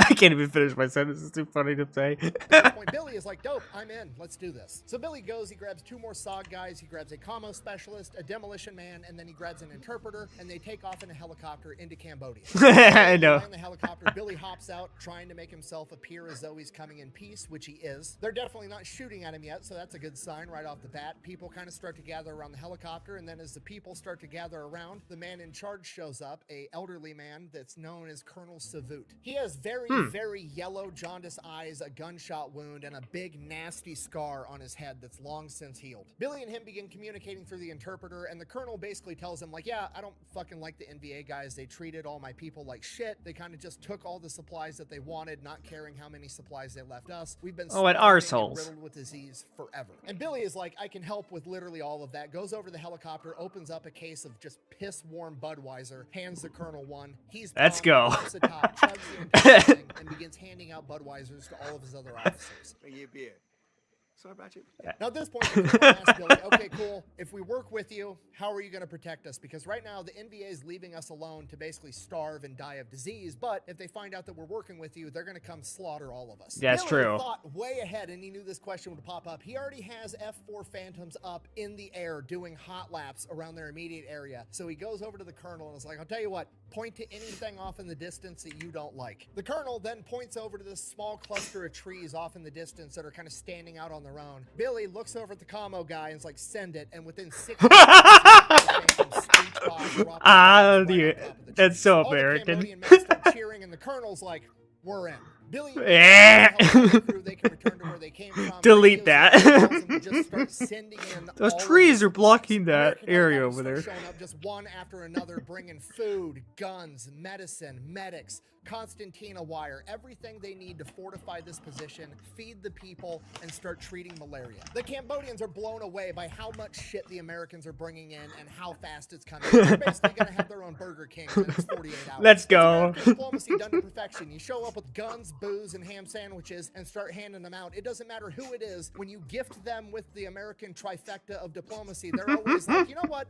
This motherfucker's all right. The next day, Billy begins working and training these Cambodian soldiers, getting them ready to go up toe-to-toe with the NVA. And these guys, while they're not really the soldiers American yet, way. they're super enthusiastic because they've got food, they've got medicine, and they don't like the NVA because they treated them like shit to begin with. Within days, Billy's taking the Cambodians out and doing recon patrols, capturing and spying on NVA soldiers. Over this time, Billy and Colonel Savut end up becoming pretty good friends, and he ends up eventually getting to the point while they're drinking one night, like, okay, what the fuck happened to your forehead? Why do you got like a chunk of your skull missing? And he proceeds to tell Billy the story of how him and one of his best friends got in an argument over who was a better shot with a pistol. So naturally, they decided to have a competition to see who was in fact a better shot, and the way they decided to go about it was they were going to put a beer bottle on their head and let their friend shoot the beer bottle off the top of their head. What?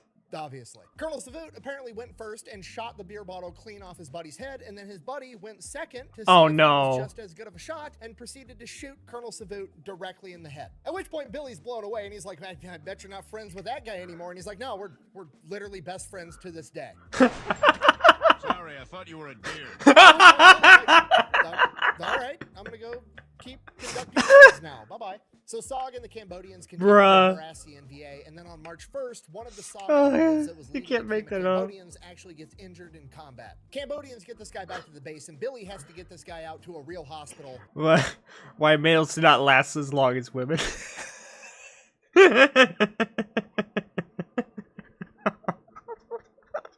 That has got to be the best story I have ever heard in my entire life.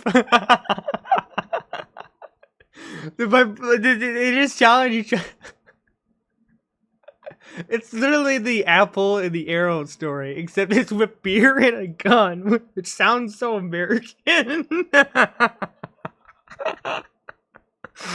Oh my god. Alright, let's continue. As soon as possible. So he hops on the radio and he sends out a transmission. I'm crying. To pick up any nearby friendly aircraft. Luckily enough, an American plane responds. He's like, hey, what's up? Billy's like, I've got a medevac going on right now. Can you help out with that? He's like, yeah, I'm just on a milk run. I'm delivering supplies, but I have standing orders that I can help with any medevac, period. Milk. Now remember, Billy's war even starts. Oh shit, I did it again. No! So fuck moment, because while it's not a problem for the B-52s, it is absolutely shot down as well through the night as they call in that are being pinned down by Harmans. So nobody actually, which he is. They're definitely not shooting at him yet, so that, and he knew this question would pop up. He concertina wire and start cheering in the hours. It's American diplomacy done medicine, and they shot, and the way they decided to go about it was they were going to put a beer bottle. We're about back where we were. I did it again. I'm sorry. Shoot the beer bottle off the top of their head. Obviously. Macy Colonel story. Savannah apparently went first and shot the beer bottle clean off his buddy's head, and then his buddy went second to see if he was just as good of a shot and proceeded to shoot Colonel Savannah directly in the head. At which point Billy's blown away and he's like, man, I bet you're not friends with that guy anymore. And he's like, no, we're literally best friends to this day.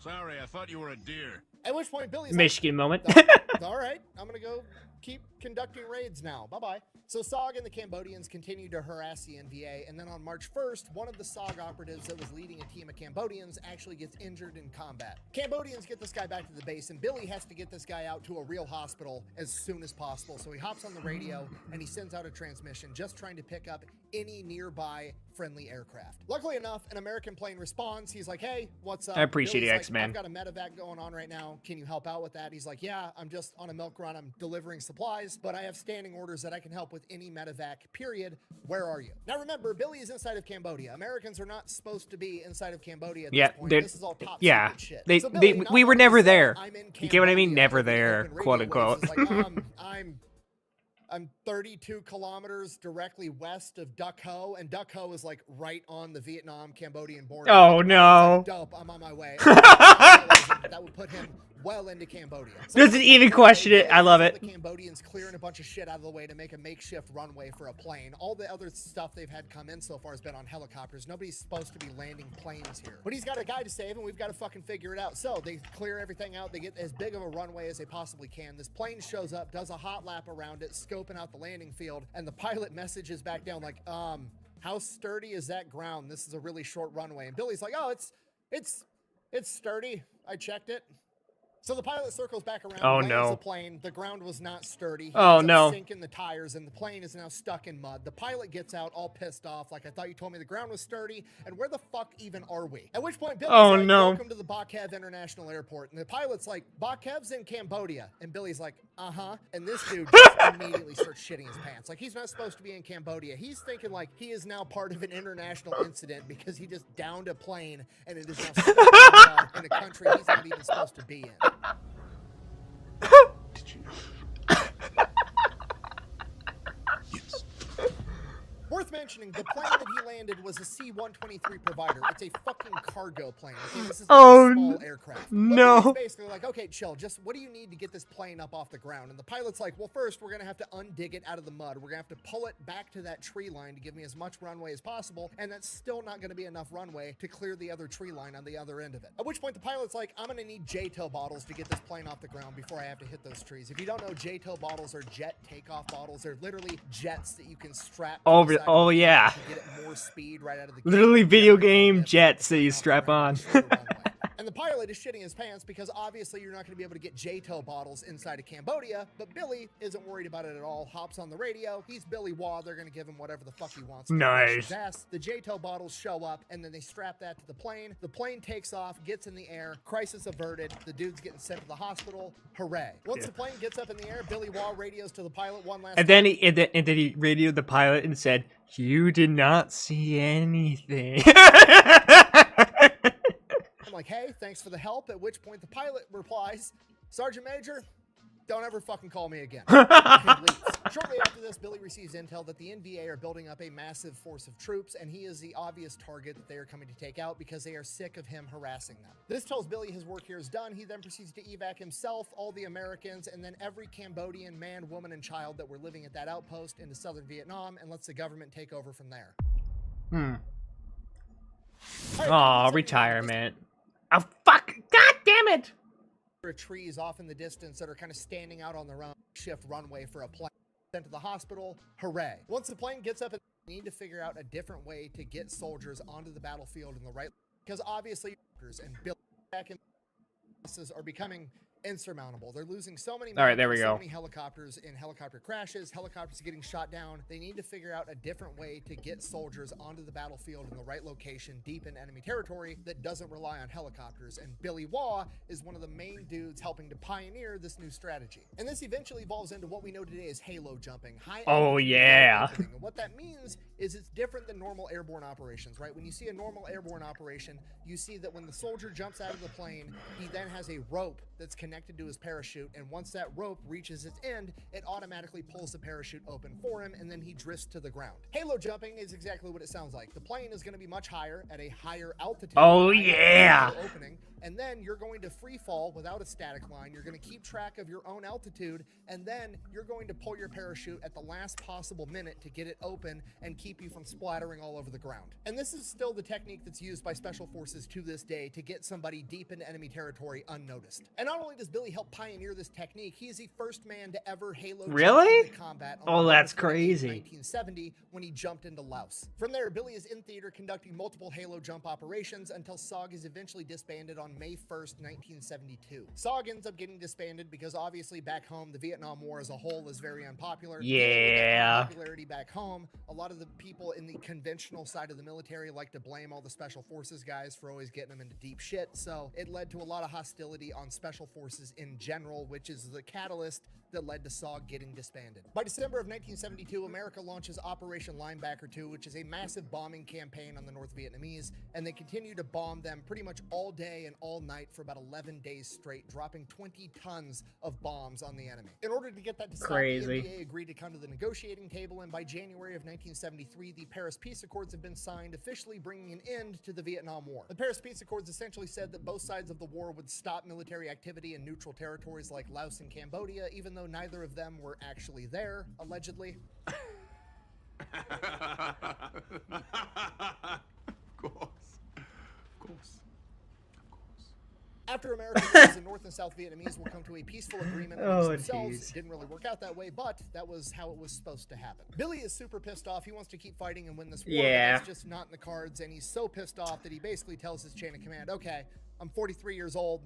I'm just gonna retire. The chain of command reluctantly agrees, and because he's Billy Waugh, he's a tier 1 operator. Dude is a living legend at this point. They ask him, is there anything special you want to do for your retirement? And he thinks about it for a second. He's like, yeah, I want a Halo jump into the parade field at Fort Bragg with some of my Let's best friends, frickin' and then go. after we land, I want to dump our parachutes, take the rest of the day off, and get fucking hammered right there on that spot. Let's And that's go. exactly what he does. And with that, Billy Waugh's legendary military career officially... If you're gonna go out, you're gonna That, go out like a ladies and gentlemen, superhero. is the beginning of the story. Wait, what? So the legendary Billy Waugh Oh shit, goes yeah, into we're only retirement, 44 he goes minutes into to this. Texas, and from there, he doesn't really know what to do. He's legitimately Alright, I'm heading off to work. Have a good spending one, more bud. time You as well. in Semi-cool story, combat bro. than Bye. he has in the United States of America. So he just does what a lot of veterans do, and he gets a job being a mailman. He works that job every day for 5 years, and he absolutely hates every fucking second of it. In his own words, Aw. Billy Waugh said, and I quote, "Let's face it, for a person like me, post office work was worse than death. I do not ever Oh. recall feeling fear, not up till that moment in my life. Not in combat before, not anywhere since. But there in that post office, I feared my life was over." He's just a warrior at heart. Man deserves to go into Valhalla. Stop trying to scare us. Come on. And then after 5 long years, one day at home, his phone rings on just some random day of the week. And on the other end of the line is a voice that he recognizes from his military career, but he's not exactly sure where. And that voice asks him, "Are you ready to get back in action?" And 48-year-old Billy Waugh immediately says, yes. The voice on the other end of the line then tells Billy, "Okay, I'll have a down payment wired into your bank account. I need you to report in 48 hours to this specific hotel at 3 p.m. that exact time. Pack enough clothes for a year. You're going overseas for at least 6 months, but potentially much longer." Next Wow. morning, Billy goes to the post office, immediately quits We got his a job, crazy heads over assignment to the here. bank, checks his bank account. He has twice his annual salary Holy deposited into his crap. account. At the same time, there's 3 other guys there checking in at the exact same time. He gets to talking to them. They're there for the same exact thing. There's a communications guy. There's a handheld weapons instructor. That's what there's you a need to know, medic, and then boys. there's Not until Billy, you an need to. expert in literally everything Need else. to know At basis. this point, Billy's thinking this is some CIA operation. Awesome, I'm in. They wait for the 5th guy to show up. The 5th guy shows up, and he is the lawyer of the client that they are now working for. The lawyer Oh, then wow. informs them that What? they're all going to be going to Libya, where they're going to be training men and consulting for Muammar Gaddafi. At this point, alarm bells are going off in Billy's head. This is definitely not a CIA operation. The CIA is against Gaddafi at this point. He's sponsoring terrorism all over the world. America is not trying to help this guy out. Who the fuck are these people? Why do they want Billy to go help this guy? This is not a state-funded operation. Oh, so boy. Billy starts asking questions. He's assured by the lawyer that everything is above board. They're not doing anything illegal. Billy asks who the client is, and the client is Edwin P. Wilson, a former CIA operative. This guy was later put on trial for illegally running guns to Libya and other hostile governments to America. During those trials, multiple key witnesses that were testifying against him mysteriously wound up dead. One guy died in a bar fight. Another guy died in a boat I didn't know about accident. this. His boat mysteriously exploded. So Billy, not buying Holy this fall crap. above board, makes some calls to his contacts at the CIA, and the CIA is like, yeah, we don't have any operations going on in Libya right now. What the That a fuck are you boy. talking about?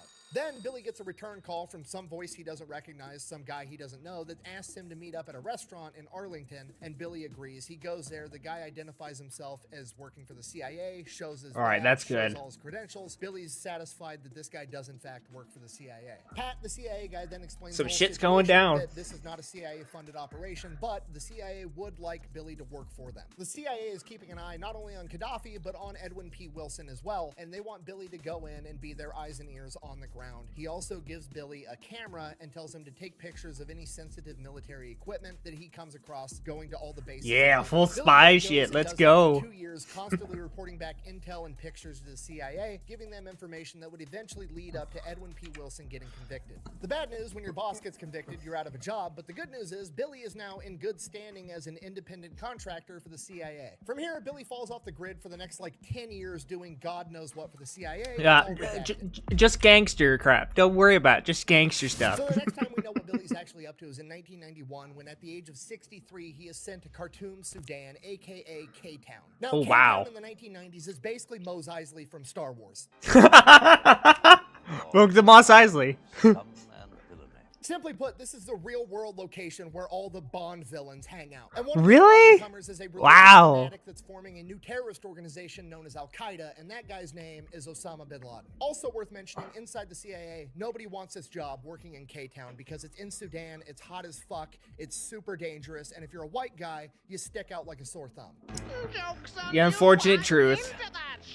On top of that, because nobody else wants this job, that means Billy's Skeletor. gonna be hard to replace, meaning he basically is going to be able to do whatever the fuck he wants, how he wants to do it, and nobody's going to get too mad at him because they don't want to have to fire and find somebody else to do this job. Which comes into play right away because the CIA wants to know what Billy's plan is, and Billy's just like, what do you mean? I'm just going to go in there and I'm going to keep an eye on the guy. But the CIA is like, but how? How are you going to keep an eye on the guy? And Billy's like, I'm going to do all the obvious shit. Whenever he leaves in a car, I'm going to follow him in my car. I'm going to take pictures of him all the time. I'll find another building that overlooks his building and keep tabs on him. And then every morning and evening, I'm going to get in athletic wear and I'm going to jog around his compound and around the general area so everybody just sees me as that old man that's running for his health. And the office nerds at the CIA are like, yeah, but you're an elderly white man. You'll stick out like a sore thumb. And he goes, yeah, that's kind of the point. That a lot of people in the Sudan see Americans as doing stupid shit. And to them, jogging is stupid. Hey, it's Sudan. This is Africa in the 1990s. That is the harsh It truth. shows that Americans eat so much food so often that they then have to go outside and run around for no reason other than to not be fat is so unfathomably dumb to these people. It makes perfect sense and nobody will bat an eye when they see a white elderly man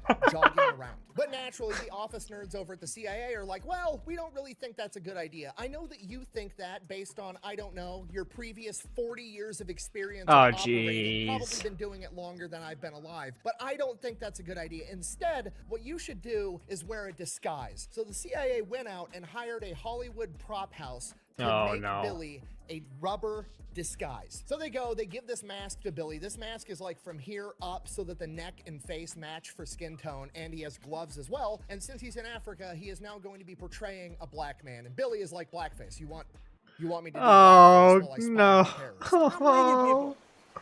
Oh. What do you mean, you people? What do you mean, you people? And Billy doesn't really care Ah, about that. Like, it's a military jeez. operation. We all know the rules. It's not actually blackface if you're working for the U.S. government. Blackface is wrong. It's racist. You cannot do it. Okay?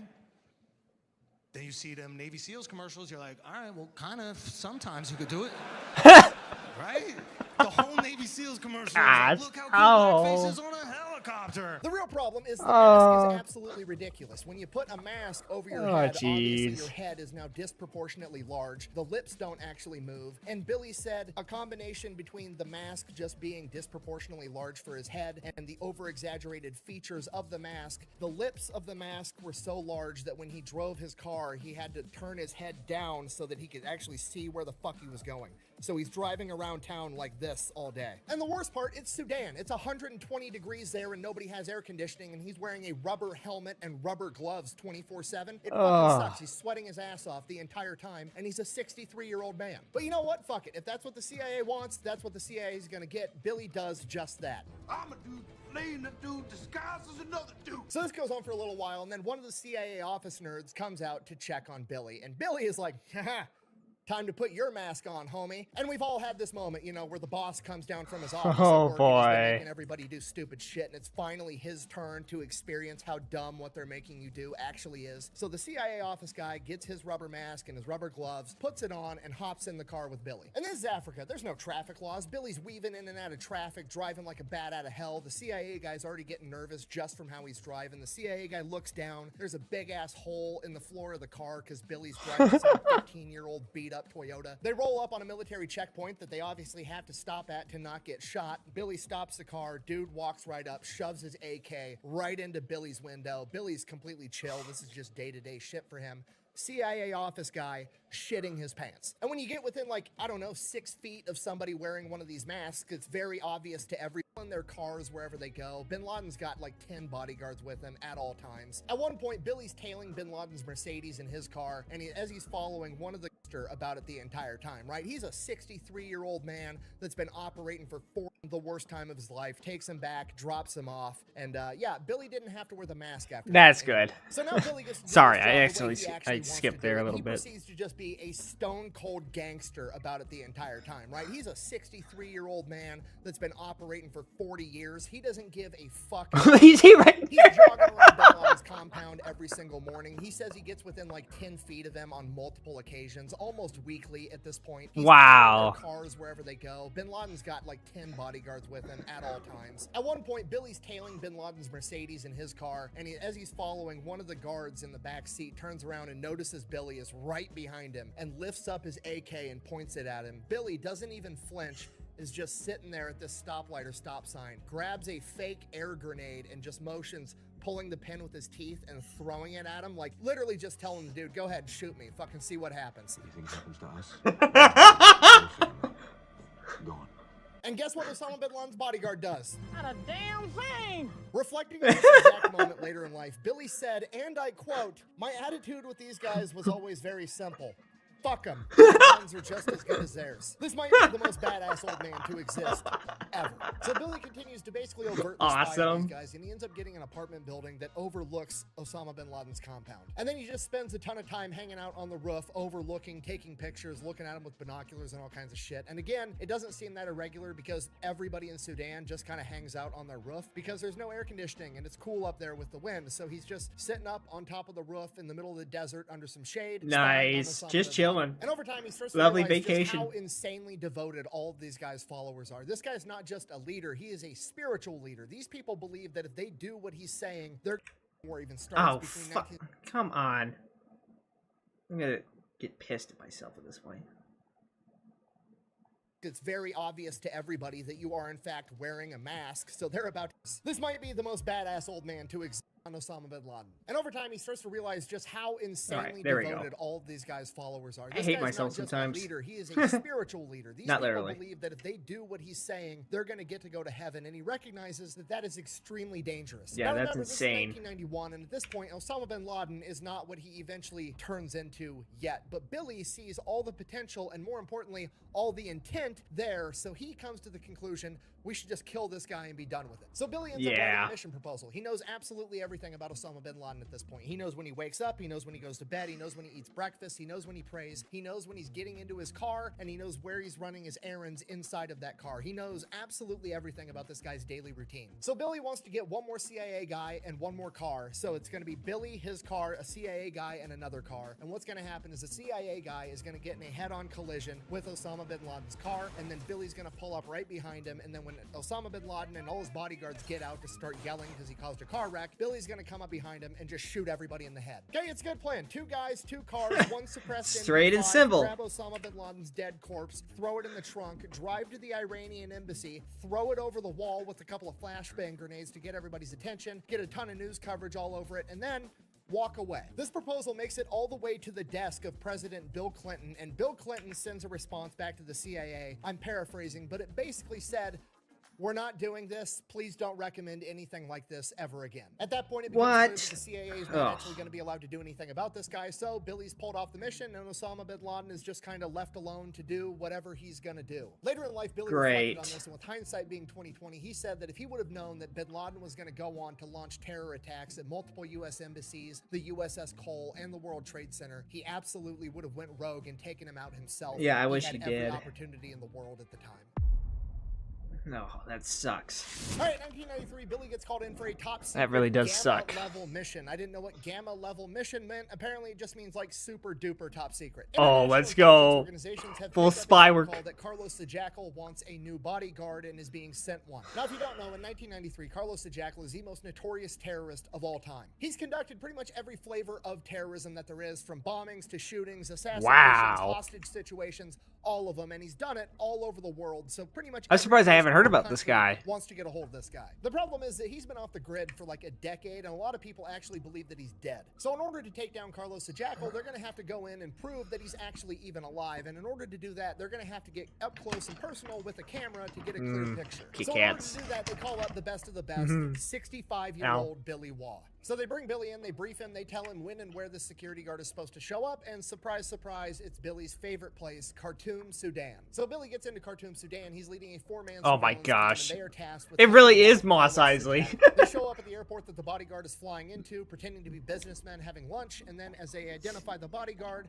they start following him. He goes out into the parking lot, gets in a white Toyota, they're tailing the guy, they tail him for like 45 minutes, and then suddenly he just does a U-turn. So they do a U-turn and they follow him, and then he goes for a little bit longer, does another U-turn, at which point they know that he knows that they're following him, and they can't keep following him because this guy's just going to do U-turns all day long. So they break contact and go back to the U.S. Embassy. So now the only lead that they have is that they're looking for this white Toyota. So they're constantly all just driving around the city for weeks trying to find this white Toyota again. And then one day they find the car right outside this clinic. They presume because Carlos the Jackal's getting up there in age and he has a lot of health issues that he's inside the clinic getting treatment for something. Now the problem is right outside this clinic is this open air market where people are just selling shit, food, vegetables, whatever. So there's a bunch of people walking by all over the place. And you have to remember, this is 1993. They don't have the super nice cameras that we had today. They don't have little tiny cameras with all this awesome auto focusing that's going to be able to get a clear picture. It's going to take a skilled photographer, which Billy is, to be able to get this picture, but they're going to have to get Carlos the Jackal to stand still in this marketplace without people in the way. Now Billy sees the Jackal and his bodyguards starting to walk out of this clinic, and if he can't get them to stop and stand still for a minute with a clear shot with his camera, he's not going to be able to get a picture to prove the guy's alive to get the green light to capture him. So he needs to figure out how to get Carlos the Jackal to stand still for a minute without drawing any attention to himself. Man, I wonder what he's planning. That he's being hunted and run off. So Billy's thinking fast. Okay, got to get Carlos the Jackal to stand still. How do I get somebody to stand still? I get him to look at something. Okay, middle-aged guy,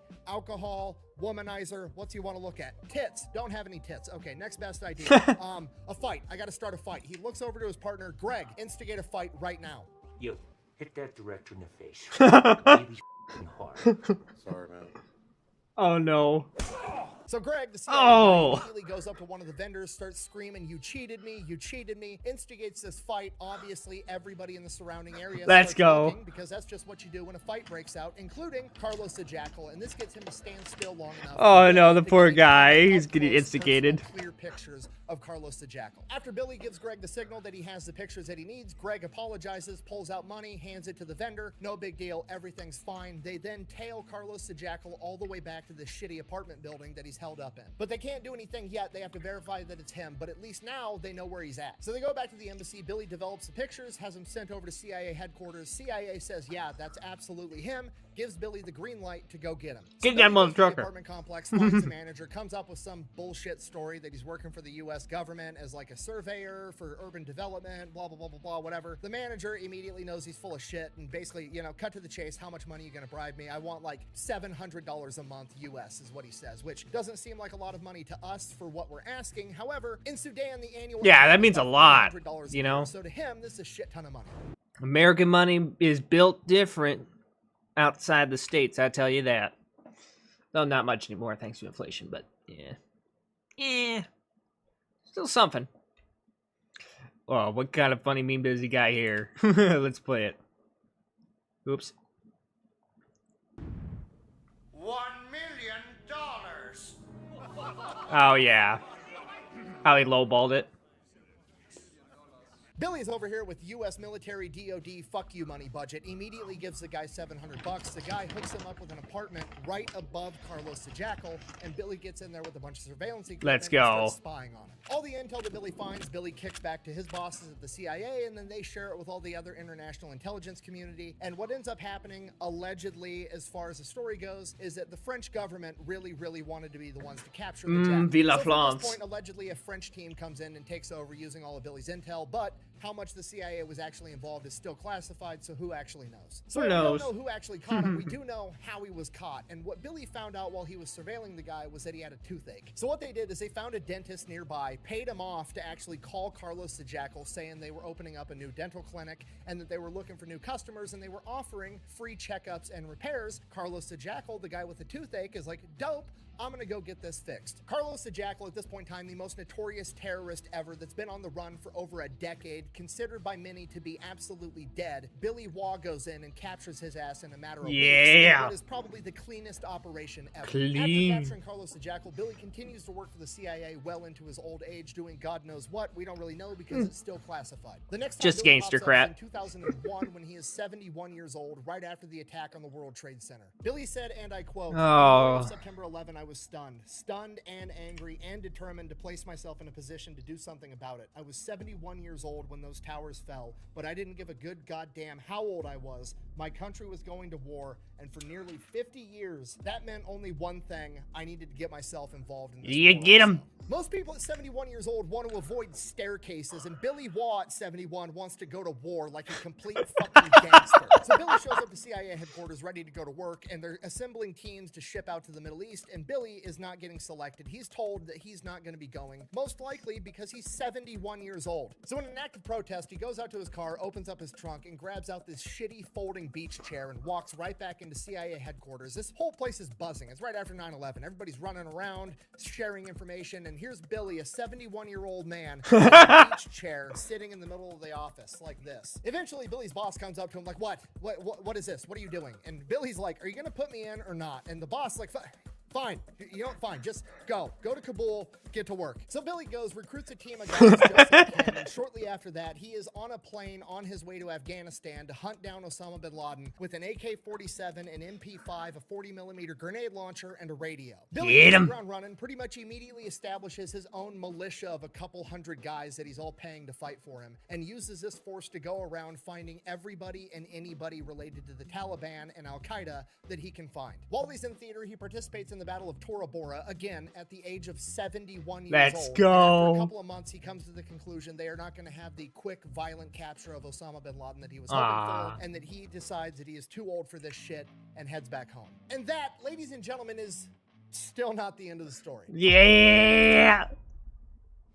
July 2004, Billy is 74 years old when he gets approached by the CIA and offered to go on an extremely dangerous mission where if he is captured, he will more than likely be tortured and then killed, and it is a solo mission that he will have to complete by himself. Billy immediately agrees Oh, without wow. knowing what it even is. After accepting the mission, he finds out that he will be flown into Saudi Arabia, a country that he has never been to before, where he is going to be tasked with getting picture evidence that there is a high-level terrorist there that they believe to be there. And that terrorist is Imad Mugdia, an Islamic jihadist that has conducted conducted terror operations all over the world. Between Billy Waugh capturing Carlos the Jackal and the 9/11 attacks, he was the most wanted terrorist on the planet. So Billy goes into Saudi Arabia with nothing more than a camera. Straight from the airport, he goes Oh and my finds somebody gosh. that's willing to give him driving lessons because he doesn't really know how to drive on the streets in Saudi Arabia. After Billy's confident that he can drive on his own, he then tells the driving instructor, like, hey, I think I'm good right now. Just let me drive the car around for the rest of the day. You can fuck off. From there, Billy drives to the place that Mugdia is supposed to be, and right across the street, there's this restaurant. So Billy goes, he's drinking coffee, he's hanging out, and then he notices that there is a dumpster, and that dumpster has a pretty good shot right at the front door that he believes Ahmad Mugdia is at. So Billy finishes up his lunch, closes out his tab, and then heads over to that dumpster. When nobody's looking, he hops inside the dumpster, whips out his camera, and is just sitting there at the door waiting. After a while, sure enough, a dry cleaner shows up, delivering the dry cleaning, and guess who answers the door? Oh my Ahmad gosh. Mugdia. Billy Wow. snaps a bunch of pictures, waits inside the dumpster, dry cleaner drives off, Ahmad shuts the door, Billy waits till nobody's around, hops out of the dumpster, gets in his training car, drives back to the airport, and heads back to America. The pictures then get verified it was in fact Mugdia, and that mission gets handed off to the Special Forces. Billy did his part. Let's go. Billy continues working for the CIA. Is he in the Again, we don't 70s know what too? all he does, but in 2017, we do know that he went to Hanoi, Vietnam. And the purpose of that trip was to be a dinner guest for General Giap, the same general that he had attempted to kill all those years ago wow. during the Vietnam War at Oscar 8. The entire interaction takes place through a translator, but the whole thing has this aura of like the two old warriors that made it to the end of the road that fought on opposite sides, and now they're just kind of reminiscing about it together. They have a long conversation over the course of hours talking about their perspectives of the war, their tactics, everything that went down, and towards the end of it, Billy informs him that he was on a green light team. He then goes on to explain what that was. He was one of the few people that was qualified to jump in behind enemy lines with a nuclear warhead and detonate it. He then informs them that early on in the war, there was a serious conversation that they were going to have him jump behind enemy lines with that nuclear warhead and blow up a pass in the Ho Chi Minh Trail with a ground detonation that would not only blow up the trail itself, collapsing it in, but it would also irradiate the earth, making it not passable for thousands, tens of thousands, millions of years. Shutting down the Ho Chi Minh Trail would have drastically changed the entire war if it even happened after that. The translator, General Giap's son, said surely there was no way America was seriously considering using nuclear weapons on Vietnam, to which Billy replied, yeah, we were. I was on the team. The only reason America didn't go through with it is because it's basically opening Pandora's box. There's been that line in the sand of nobody uses nuclear weapons ever since they were first used in Japan, and America was worried of who would use nuclear weapons next and why they would be using them. Billy then informs General Giap's son that he actually wishes that America would have went through with it, and General Giap's son is obviously deeply offended, saying, this is my homeland. I'm paraphrasing here, but Billy rebuttals, yeah, it is, but if I could have stopped this war before it started, we could have saved 58,000 of my people and 500,000 of yours. At which point General Giap himself chimes in and says, yeah, but then we may not have won the war. Clearly implying that losing 500,000 men was well worth it if it meant winning in the end. I've thought about this interaction a lot, and there's a lot of different things that you can draw from this very short interaction, but I think the moral of the story here is war is awful, and whoever's willing to do whatever it takes is probably going to be the victor. Yeah. It's all based on perspective at the end of the day, you know?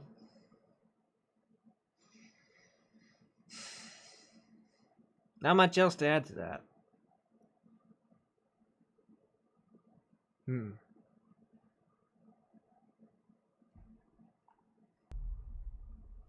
This is not verifiable, but allegedly Billy Waugh's last mission was in 2011 at the age of 82 years old. 82, holy crap. Assist with the overthrowing of Gaddafi. Billy would then allegedly enjoy about a decade of retirement before passing away on April 4th, 2023 at the age of 93 years old. His cremated remains were then spread amazing. Ah, shit. Gosh darn it. Entire interaction takes place on the Ho Chi Minh Trail would have drastically replied, yours. At which point, away on April 4th, 2023 at the age of 93 years old. His cremated remains were then spread during a halo jump over North Carolina. Billy's longtime boss at the CIA said, and I quote, "You'll never know 100th of the things Billy accomplished for us." That's crazy. Most of what Billy Waugh did was never written down. Almost everything was on verbal orders from someone like me to someone like him. And that is 1/100th of the story of Billy Waugh, the godfather of the Green Berets. Thank you for watching. Best way to support the channel is go buy some merch over at No kidding. Quack bang out. Make sure to like and subscribe to The Fat Electrician. Man, that's crazy. Makes you think for a moment, huh? There's some incredible people in the world. We can judge them for their perspectives and that kind of stuff, but at the end of the day, we're all just human. And sometimes those perspectives are built on good things, but roads to hell can be paved for good intentions as well. Well, I think we're going to end the stream there. Thank you all so much for watching. I hope you have a great night, or whatever time zone you're in. And I'll see you all next time. Bye-bye! Whew.